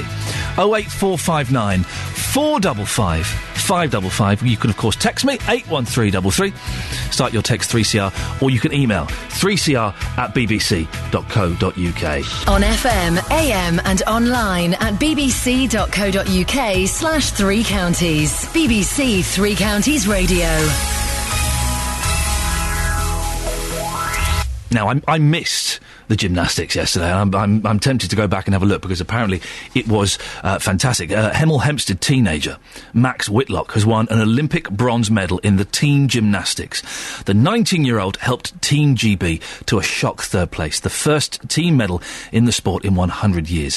Whitlock spoke of what the achievement meant to him. We had no expectancies going into this competition. We just wanted to go in there, enjoy it, have fun. That's what we said to each other before the competition, and just go out there and do our best, really. We made history coming into the team final, and to get a bronze medal, that is unbelievable for us all, so it's just incredible. I love it. He's so humble about it. Oh, we weren't expecting to get one. It's unbelievable. Fantastic. Listen, if I won a medal at the Olympic, I'd be all over the place. You wouldn't be able to shut me up. Max did say that the celebrations would have to go on hold for a little while. Well, I've got the pommel final coming up on Sunday, so I've got to be sensible up till then, and then I think I might have a burger or two and just really enjoy it. Go out and celebrate. Basically, I can eat what I want then as well, really, so I'm really looking forward to it. Oh, bless him. He's so focused on his training that his idea of going crazy and throwing caution to the wind is a burger. That's dedication, isn't it? Scott Hann is Max's coach. Good morning, Scott. Morning. How are you feeling this morning? Over the moon, as you can probably imagine. Yeah, you must be so proud. Massively. Unbelievably proud. I mean, all the years of hard work have finally paid off, and, what an achievement. Now, he's 19. What age did Max start training in gymnastics? So I know Max started training when he was very young. I think he was about 3 years old. Wow. Yeah, and he started in some, like development groups. Started off with recreational type gymnastics, just for fun. And then very quickly, some of the talent coaches picked him out and realised he had massive potential. And it started from there. Scott, go off on a slight tangent. My little boy is 2.5. He's excellent at doing roly-polies down hills. Is that a good sign? Is that the sort of thing you'd be looking at? Oh, that's a very positive sign. Get him in the gym. I'm totally going to do it now. I'm going to be one of those tiger dads. Did you think that they could do it and they could win a medal? There was always a part of me that thought that there was a chance, although it was going to be a very, very difficult competition. And like Max said, their goal was just to make a team final, which they did, and that was history in the making in itself. But to go out and I mean, they were amazing. As you probably tell by my voice, there was quite a lot of screaming going on. And, well, I'm guessing you were there in the arena, were you, where it was all taking place? Absolutely, yeah, I wouldn't have missed it for the world. And the atmosphere must have been incredible, though, when they were obviously doing so well. I can't even begin to explain to you the support from the British public in this competition. There was so much support. The crowd were going absolutely ballistic. I've never experienced anything like it in my life at any event, really, let alone a gymnastics competition. Slightly cruel to have the silver taken away, wasn't it? It was a little bit disappointing, obviously. I think if we'd have just got the bronze in the first place, we'd have been over the moon. We are over the moon. But to have that silver dangled in our face and taken away was a little bit disappointing, yeah. How common is it for athletes and gymnasts to appeal final scores like that? Because I always thought that the judge's decision was final and you went by that. Well, it depends on what aspect of the judging it is, because you can have, you've got the deductions, if you like, the execution. You can't argue that. That's the judge's decision. But when it's down to start value, you can appeal, because if the judges do get it wrong, and it does happen from time to time, you can show, and you can sometimes have video evidence that they've made the wrong decision, and it goes to the jury of appeal. And, it's not massively common, but it does happen. Well, we're listening to Max there, and bless him, he's 19, and I love the way that the fact that he's going to go crazy by having a burger or something. He's obviously very focused. What is he like as a young man? Max is one of the, most likeable, calm, level-headed, focused young lads that I've ever, had the pleasure of working with. He's going to go far in life no matter what he does, because he's just so focused. Whatever he wants to do, he puts his mind to it, but he's very humble at the same time. He's not, arrogant in any sort of way. He knows what he's got to do, and he gets on and does it. Humble is the bang on there. That's the exact word, because you listen to him in those clips going, well, I've won a bronze and it's really exciting. You wouldn't be able to shut me up, Scott. I'd be all over the place, waving in everyone's face. What's next for him? Well, that's a good question. Obviously, the next 4 years is the road to Rio de Janeiro, and the target is to win an all-around medal and to come back with the pommel title and anything else along the way as well. But in the meantime, obviously, every year is a World Championships and a European Team Championships and the European Individual Championships. So it's got all of that. But I think for the next few months, he's going to have a bit of a down period, as you can probably imagine. Scott, some people might say that Max has missed out on his childhood because he's obviously put in so many hours of work. How would you react to that? Well, I would just explain that, you know, Max has he got a very, very stable life. He enjoys holidays with his parents at least twice a year. He's got a lovely young girlfriend that he's, you know, got a great relationship with, and she understands the sport massively, you know, and Max hasn't missed out on a single thing. He's a very, very happy, content lad, and I know that he wouldn't change anything for the world. Scott, listen, congratulations. Go off and celebrate. Well done. That's Scott Hand there, who coaches Max Whitlock, part of Team GB, who helped win an Olympic bronze medal. First medal in gymnastics, team medal in gymnastics in 100 years. That's some achievement, isn't it? He's 19 years old. He's sorted for life, isn't he? We've got Lara in Milton Keynes. Good morning, Lara. Morning, how are you? I'm all right. I'm tired, Lara. I'm tired. I'm not sleeping well. Can you help me? Absolutely. Well, funny enough, I read this tip on the morning in the morning paper when I was travelling to London every morning a few years back. And I thought, funny for them putting this on the in the paper for morning commuters to read, because it does put you actually want to sleep after that. So some of the tip was there. Imagine yourself surrounded by people either on the train or just in the room, yawning people. And they say if you're compassionate enough, you tend to yawn back. And when you yawn back, you do want to sleep. You're actually making me yawn now. You're genuinely doing it. When you try that, and you have, even if it's 3-4 people around, and I was looking at these commuters, and I didn't have to imagine them because they were actually yawning. It was 7 o'clock in the morning, and we were all on a train.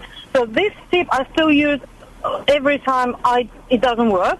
Yeah. I can't go to sleep. But if that doesn't work, I have another one for you, and that does work all the time.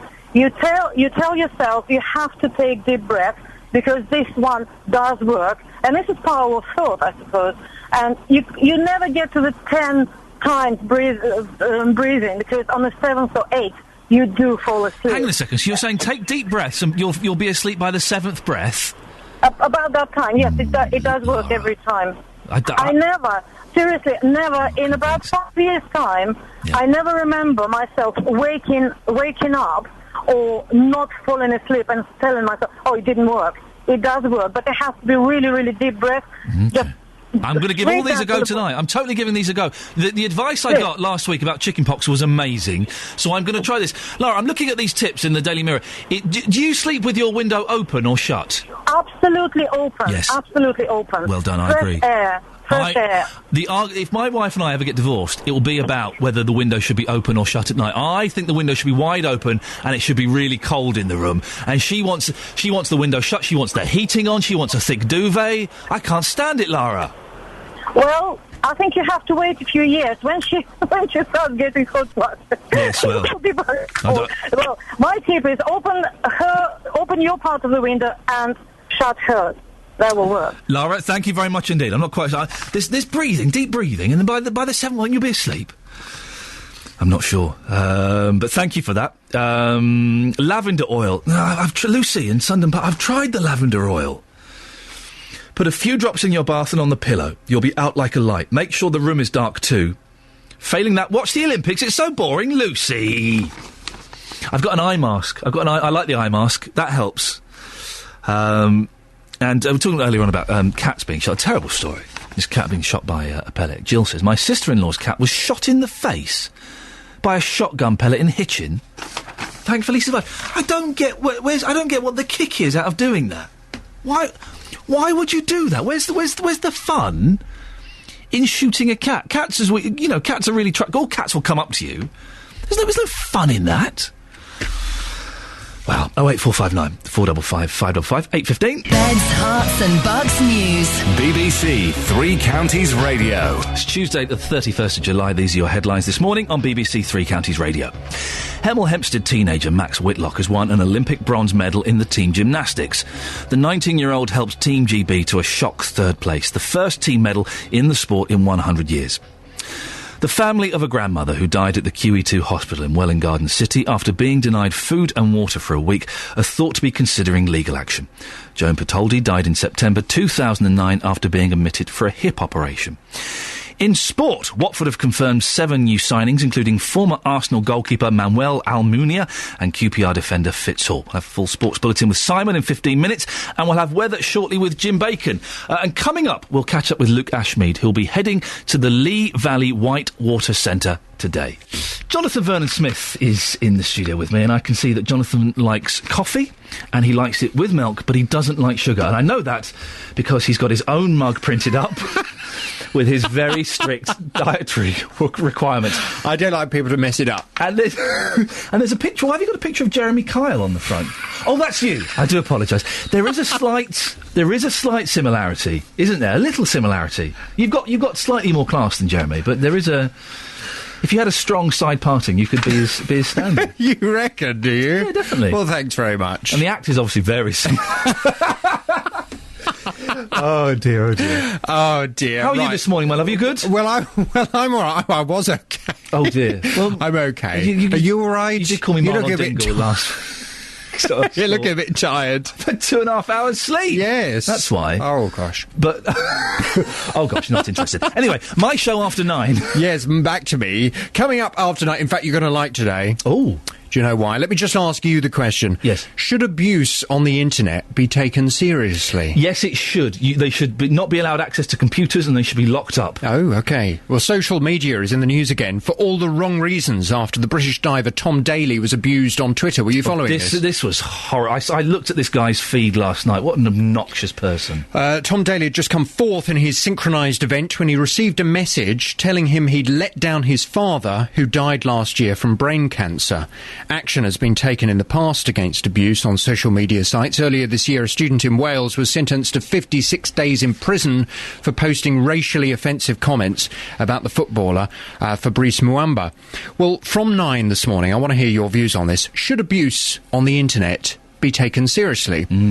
So I guess there is the counter-argument that if you put yourself out there on Twitter is like standing on a stage, isn't it, really? Yes. It's saying, oh, yes, well, I'm going to say interesting things and you should follow me because I'm an interesting person. And if somebody then decides to chuck a tomato at you, then do you really have the right to have that person imprisoned or to get in trouble for it? But there are rotten tomatoes and there are tins of tomatoes. And what that lad... Oh, that was quite good, actually. You can use that. But what that lad said to Tom was a tin of tomatoes. It was horrible. I have had... Listen, I go on Twitter and people can say that they think a show I do is rubbish or I look silly or whatever. That's fine. I had, about a year ago, this person sending me hundreds of tweets, and my wife, saying horrible, horrible things about my little boy, who was 2 years old. Horrible, horrible things. And every time I block him, he would just set up a new account. And he set up about 150 accounts. I got in touch with Twitter and they said, well, actually, he's not contravening our rules. I said, well, you think this stuff is acceptable? The police wouldn't do anything. It was awful, the stuff he was saying. I said, lock him up. Throw away the key. Well, I'd like to hear your views. Perhaps you've been the victim yourself on Facebook of some kind of abuse. Perhaps you are on Twitter and you've received an offensive tweet.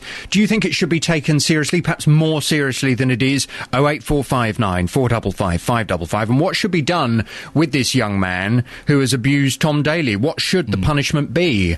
Should it be taken seriously? 08459 455 555. I tell you what you won't get, is you won't get people who do this bullying phoning up, because they're cowards. They're all cowards, hiding behind pseudonyms and fake identities. But there may be somebody who's been accused of it who just felt that they were, you know, exercising their right to free speech. Yeah, possibly. And perhaps people are too sensitive, and people say, oh, you can't say that to me, that's horrible, when in fact they're just stating their opinion on something. 08459 455 555. Should abuse on the internet be taken seriously? It's the big phone in at 9. Well, I've just been handed a sheet of paper from the production team. It says, get Jonathan Vernon-Smith out as quickly as possible. Okay, so we shall do that. Thank you, Jonathan. See you later on. Bye.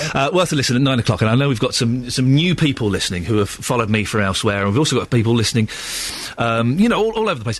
Stick around for JVS at 9 o'clock. It really is. It's cracking. It's one of my favourite shows at the moment. And now it was day 2 of the Olympic slalom competition at Hertfordshire's Lee Valley Whitewater Centre yesterday. Bedford's Etienne Stott, partnered by Tim Bailey in their 2-man canoe, qualified for the semi-finals, finishing the day in 4th place and in good shape ahead of Thursday's finale. Well, I mean, it was exciting, but we had a real careful preparation. We had anticipated quite a lot as to what it would be like. And really, the thing that doesn't change is what you're trying to do out there on the river. You've just got to look where you're going, try and get the boat where you want to go, and that doesn't change no matter what race. And we were really, really serious about what we did today. We were very determined, and that's what pulled us through, I think.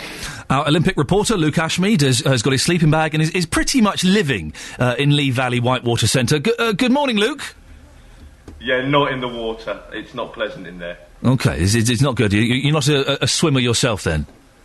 Not for sleeping, like no, not when I'm sleeping. No, not good for sleeping. I'm not that comfortable in the water either. I actually went down the course before the Olympians got there, 3 or 4 months before, in a raft, and nah. Luke, is your mouth anywhere near your microphone? It always helps if I pick up the right. Oh, Luke! Everyone's here with panic facing. Why can't we hear him? Why can't we hear him? You've now got. I am so sorry. I've got 2 microphones. All right, and there's a slight delay, so I'm going to persevere. How has it been out there so far? It's been amazing.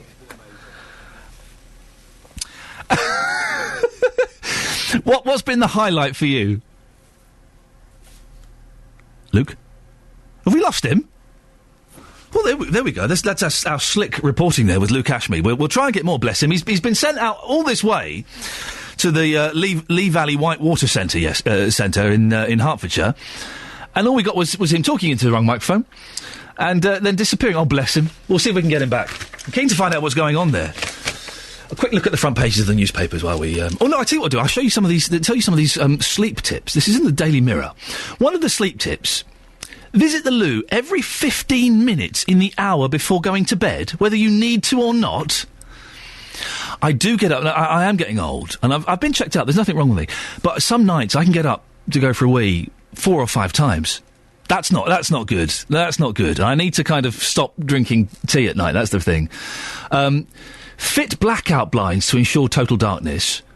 And then the next one is, you need light to boost your internal body clock. Invest in a dawn simulator clock. I'm not convinced. During cold weather, don't warm up the bed. Ensure you are warmer than the bed. I'll agree with that one. I do like a nice cold bed. Judith in Biggleswade. Judith, have you got any tips for me on getting to sleep? Well, I do, before I get in bed, I always say, thank the Lord, thank God, thank Jesus. They're all the same people, but I always thank and hope everybody lives through the night and say, look after them, which are like 3 children, children, grown-ups, and I thank the Lord that the Lord looks after all of them and everybody else in this world.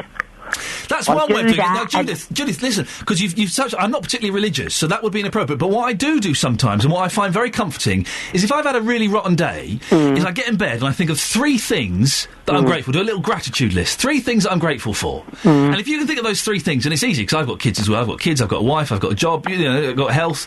Yeah. So if you can think of 3 little things that you're grateful for, that's a great way to help yourself get off. Yeah, I take 10 deep breaths. OK, here we go. When I'm laying down. Yeah. I take 10, and then I count, I lay down, get comfortable, and then I count to 20. Yeah. And then, I've counted about 2, 3 times, and that sends me off to sleep then. And now I do sleep a lot. I'm an early riser. I can be up at 2:30. Whoa! 2:30 in the morning? Yes, mate, yes, and I mean that. Why would you wake up? And do you get up and then start your day then? Well, you can't do a lot at 2:30, can you? Little jobs, get the veg and putter around the house and do little tiny, watch telly or listen to the radio, little things. What time, Judith, do you go to sleep then? If you wake up at 2:30, what time are you going to sleep? I'll go to bed between 10 and 11. 11 is the latest, and then I don't sleep quite so well if I go that little bit later. So you're getting like 3.5, 4 hours sleep a Yeah, night? yeah. But yeah, Judith, you sound pretty much with it. And focused. How is that possible? Well, I don't know, and I'm not a wicked person, because if somebody wanted me... Never suggested that. No, I didn't say that, sorry, Steve. No, that's all right. I would never think you're a wicked person. You sound like a lovely person, Judith. Thank you so much for your tips, and I'm amazed. Gets up at 2:30 in the morning. There's not a lot on telly at 2:30 in the morning. Trust me, I've been there. There's not a lot. Highlights from teletext, although I think they've stopped that now, haven't they? Judith, thank you so much for that. Wow. I got some... Esther says, Iain, sometimes when I can't sleep, I talk to myself. It works. I get so bored, it knocks me out. By the way, your positiveness is refreshing. I've never been called positive before. Oh, that's nice. It's normally the opposite. Marilyn says, I watch telly in bed. I put it on sleep timer, and I never finish watching as I'm asleep. Or try bedroom gymnastics. Oh, no. Steady on. We haven't got a TV in our room. We got rid of it about 4 years ago. It was the best thing I ever did. We don't really watch much TV now. I might talk about that tomorrow. 08459 455 555. On FM, AM and online. BBC Three Counties Radio. Thank you, Simon. It's 8:35. Jonathan Vernon-Smith will be on at 9 o'clock. This is Iain Lee on BBC Three Counties Radio. Now, when you think of the Olympics, you think of sport. Or you might think of Paul McCartney. I don't know. But there are many people who'll be collecting thousands of Olympic pins, these little badges. Anthony Drexler from St Albans is one of them. He's a pin ambassador at the 2012 Games and is an organiser for the British Group of Collectors. Good morning, Anthony. Good morning. These pins, these little badges, aren't they? That's right, yep. What do you have to do as a pin ambassador? Well, I'm working inside the Olympic Park. There is a dedicated pin trading centre that's been organised by Coca-Cola, where people can come along and trade their pins. And my job is to try and encourage people who've got no idea what this hobby's about to come in, give it a try, start collecting a few pins and get them on their lanyards. So, I love the word lanyard. Is it like when I used to trade panini stickers? People will have like doubles, and they'll come in and say, "Well, I've got 3 of these, and I'll swap you 1 of these for 2 of those." Is it that kind of thing? Exactly that. But instead of Wayne Rooney's and Thierry Henry's, we've got the staff pin for the torchbearer, and we're swapping it for a regional pin from the East Midlands. Okay, let's start with you first, Anthony. How many pins have you got personally? Total, I've got about 12,000 different ones. What? And are they all different? They're all different, yeah. That's over 5 Olympics now. Okay, that's still an amazing amount. Do you have a special pin room in your house? Where do you keep them all?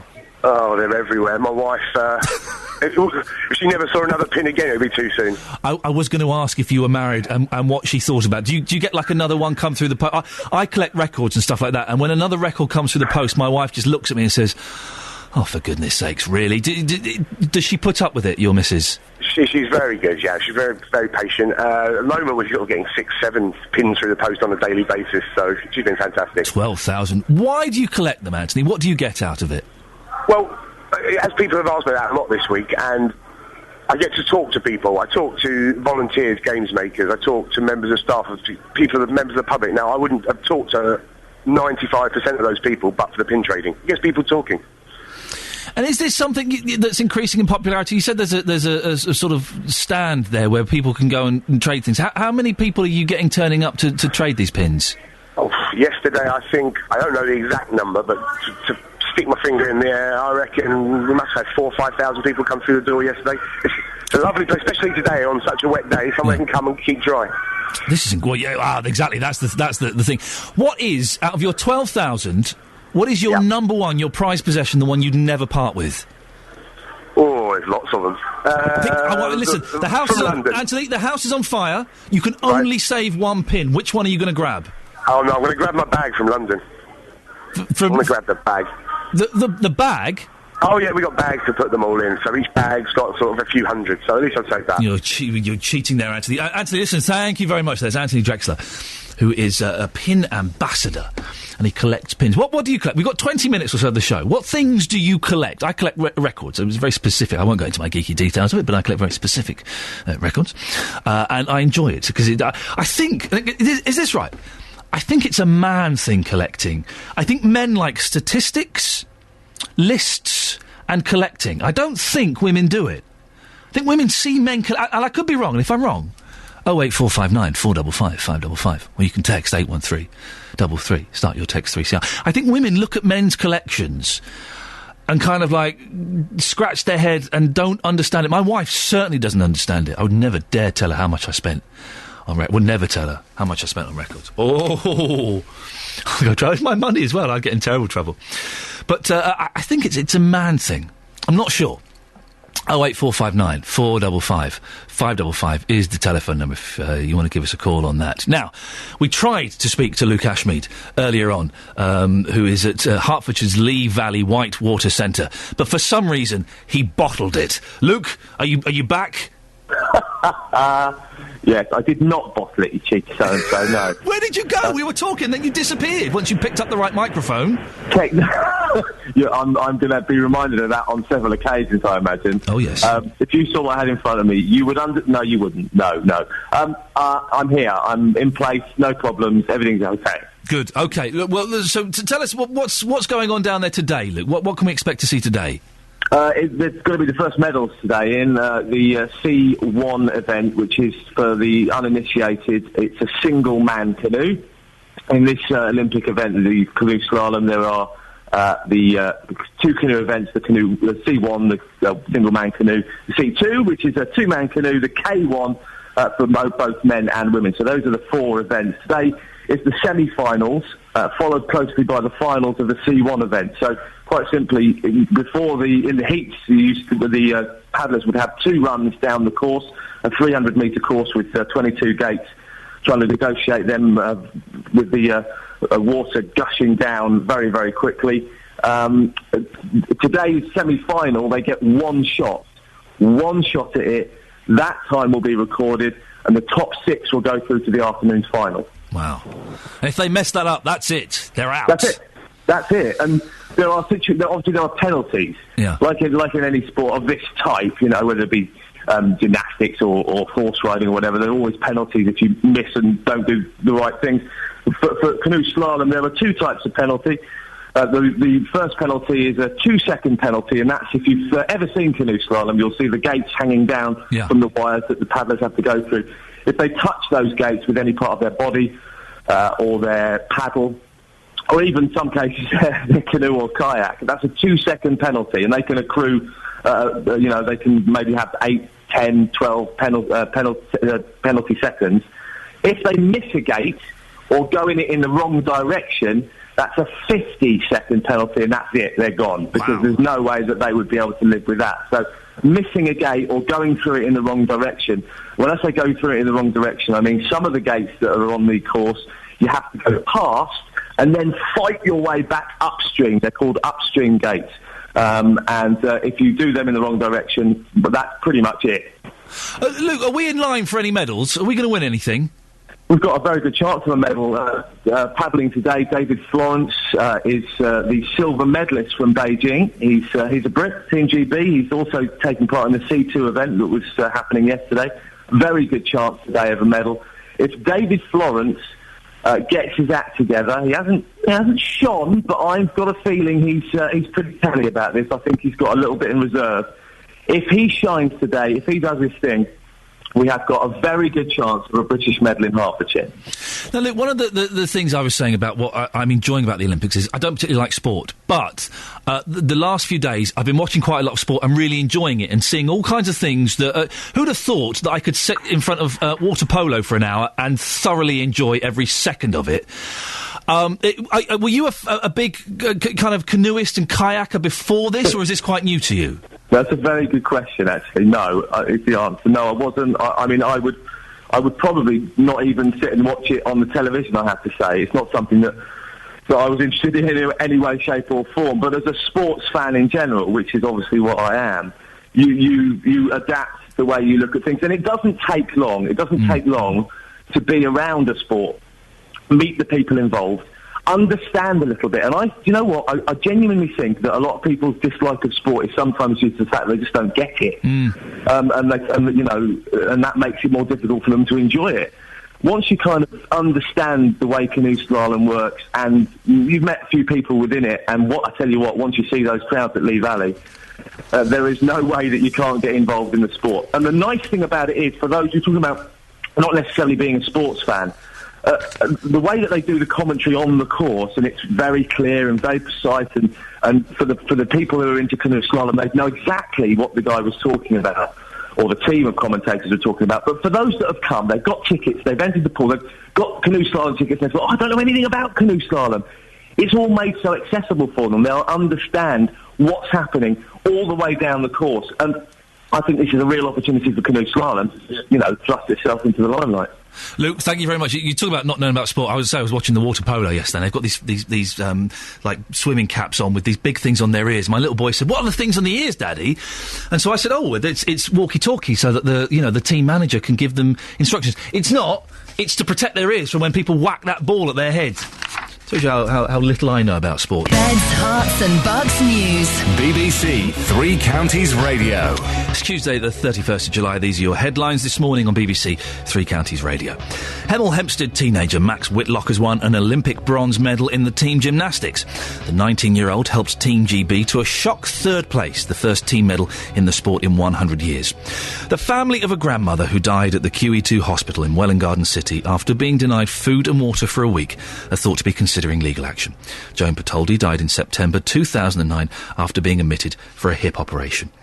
In sport, Watford have confirmed 7 new signings, including former Arsenal goalkeeper Manuel Almunia and QPR defender Fitz Hall. The weather for Beds, Hearts and Bucks, misty with patchy rain or drizzle, becoming drier and a little brighter later. The day's maximum temperature is 19 degrees Celsius. Next, we're going to catch up. Oh, this is exciting. With Justin Dealey, who's in Hemel Hempstead this morning with Max Whitlock's mum. And on the JVS show from 9 o'clock with the phone in today, he's asking, should abuse on the internet be taken seriously? Let's go to Dina, who's got some sleep tips for me. Dina, what should I be doing? Eva, you should put your thumb and the first finger together and then stretch the rest of the 3 fingers. Can you do that? Yes, I'm doing it now, yes. Okay, right. Yeah. And then you say how you can stretch the word Om. Oh, Dina. you want me to do the Om? The Om isn't going to work. It does work. It works for everybody, all the people I know. The thing is, it'll keep my wife awake if I'm sat next to her omming away.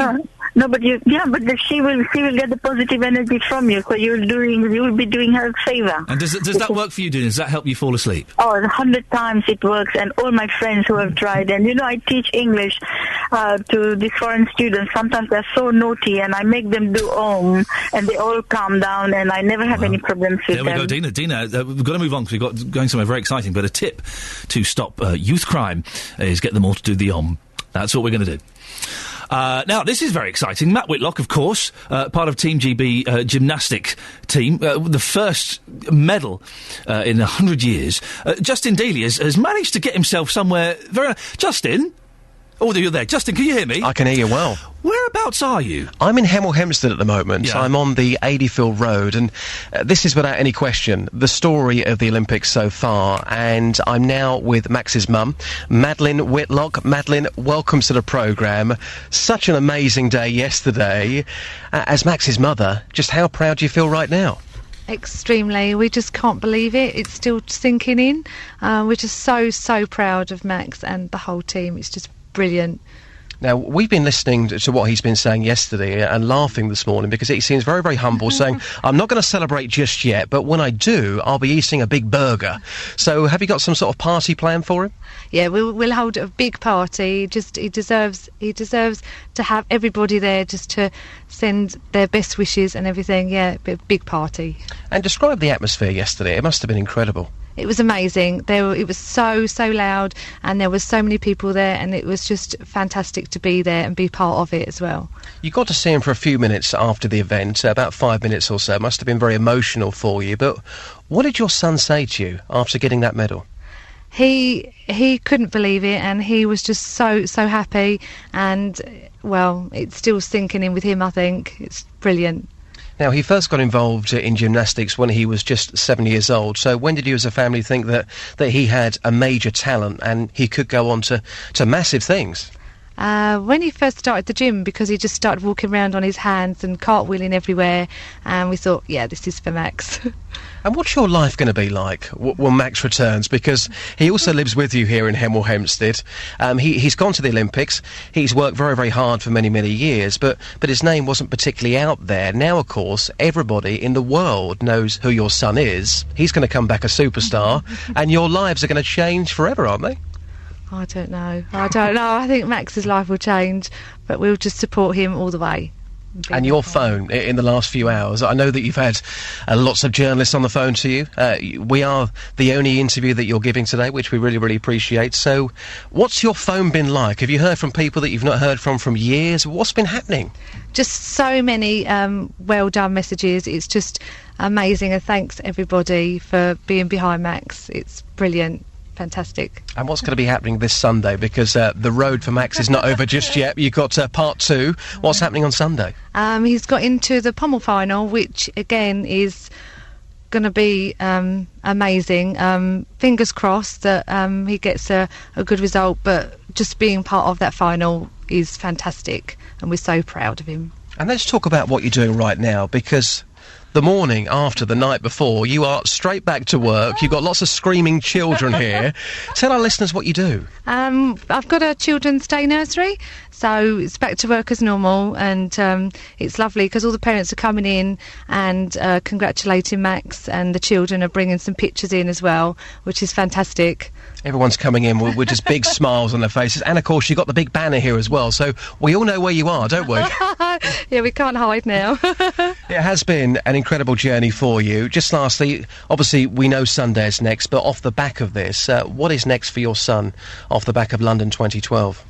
Oh, I don't... More hard work? Yeah, I mean, Max will still carry on being focused and training and just see what's next, really. See what happens. And I want an invite for that party, okay? Okay. It's a done deal. Okay, see you there. Thank you so much for your time, really appreciate it. There you go, joining us live on The Breakfast Show, Madeline Whitlock, Max's mother, the only interview she's giving today, and it is the story of the Olympics so far, and of course, part 2 for Max on Sunday, Iain. Oh, it's exciting, a proud mum, it's fantastic. Justin, when I, and I'm going to blow my own trumpet here, when I won Mastermind, I gave the trophy to my mum. Do you reckon Madeline's going to get Max's medal? Well, should we put that question to her? Go on, ask her, go on. The medal, do you reckon you might get that? If so, where's it going to go? Don't say the toilet. Oh, I don't know. I have seen it. It's super. It's amazing. But I don't know. I'm sure Max will be going around showing a few people first before I can get hold of it. If he keeps it, if you have it, look after it, whatever you do. Fantastic. Iain, I want to see that you've got. I want to see that medal, that prize. Well, it's a trophy. I'll go and get it from my mum. I'll bring it in. Yeah, I'll show you. I'd love to see that. Yeah. Congratulations. I presume it was the monkeys. It was. Yes. It was my chosen subject. Yeah. I've also won the weakest link. Ready, steady, cook. I came last on Come Dine with Me. Right. Thank you, Justin. Ta-ta.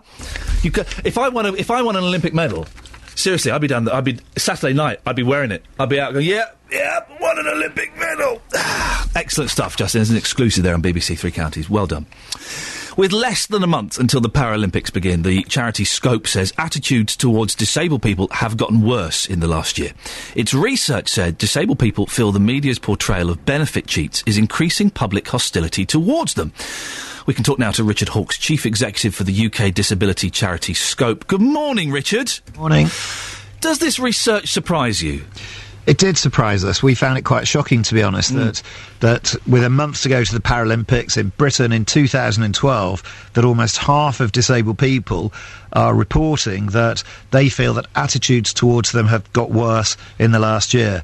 2/3 of disabled people are saying they've actually experienced hostility or name calling or aggressive comments from strangers in the streets, and we think this is it is shocking. Richard, hang on a minute. People are going up to disabled people in the street and just abusing them. Yeah, I was chatting earlier today to a guy called Chris, who's a blind man, and he was saying how last week 2 people came up to him in the street and said, let's see if he's really blind, let's pull a knife on him and see if he reacts.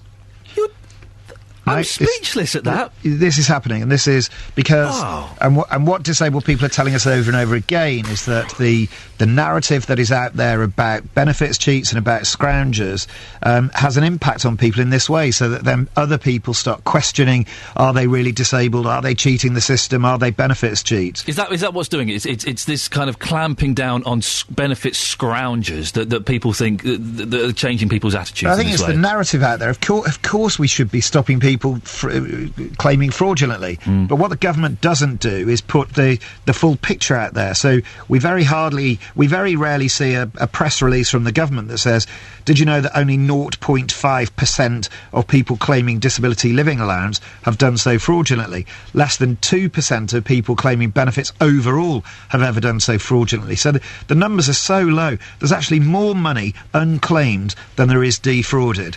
And yet we don't hear that. What we hear is innuendo and suggestion that there are too many people claiming, or how long have they been claiming for.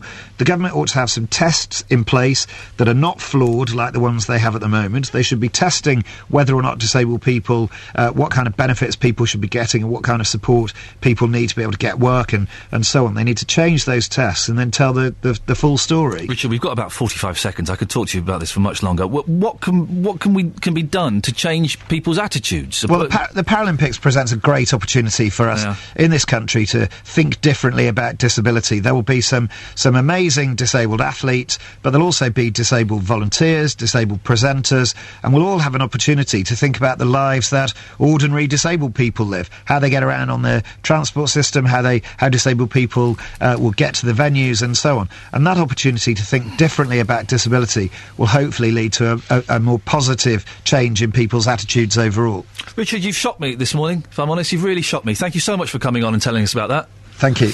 Richard Hawkes there, Chief Executive for the UK disability charity Scope.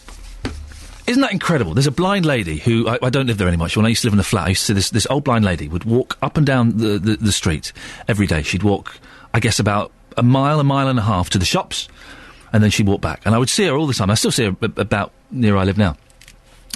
And I just found it the most incredible thing, completely blind, and she would do this journey on her own every day. And I once saw her, she got confused because there was a noisy truck and the bit of the pavement was blocked, and she kind of got stuck in this little sort of car park area. And I was watching, I'm a nosy man, I look out the window and I saw her.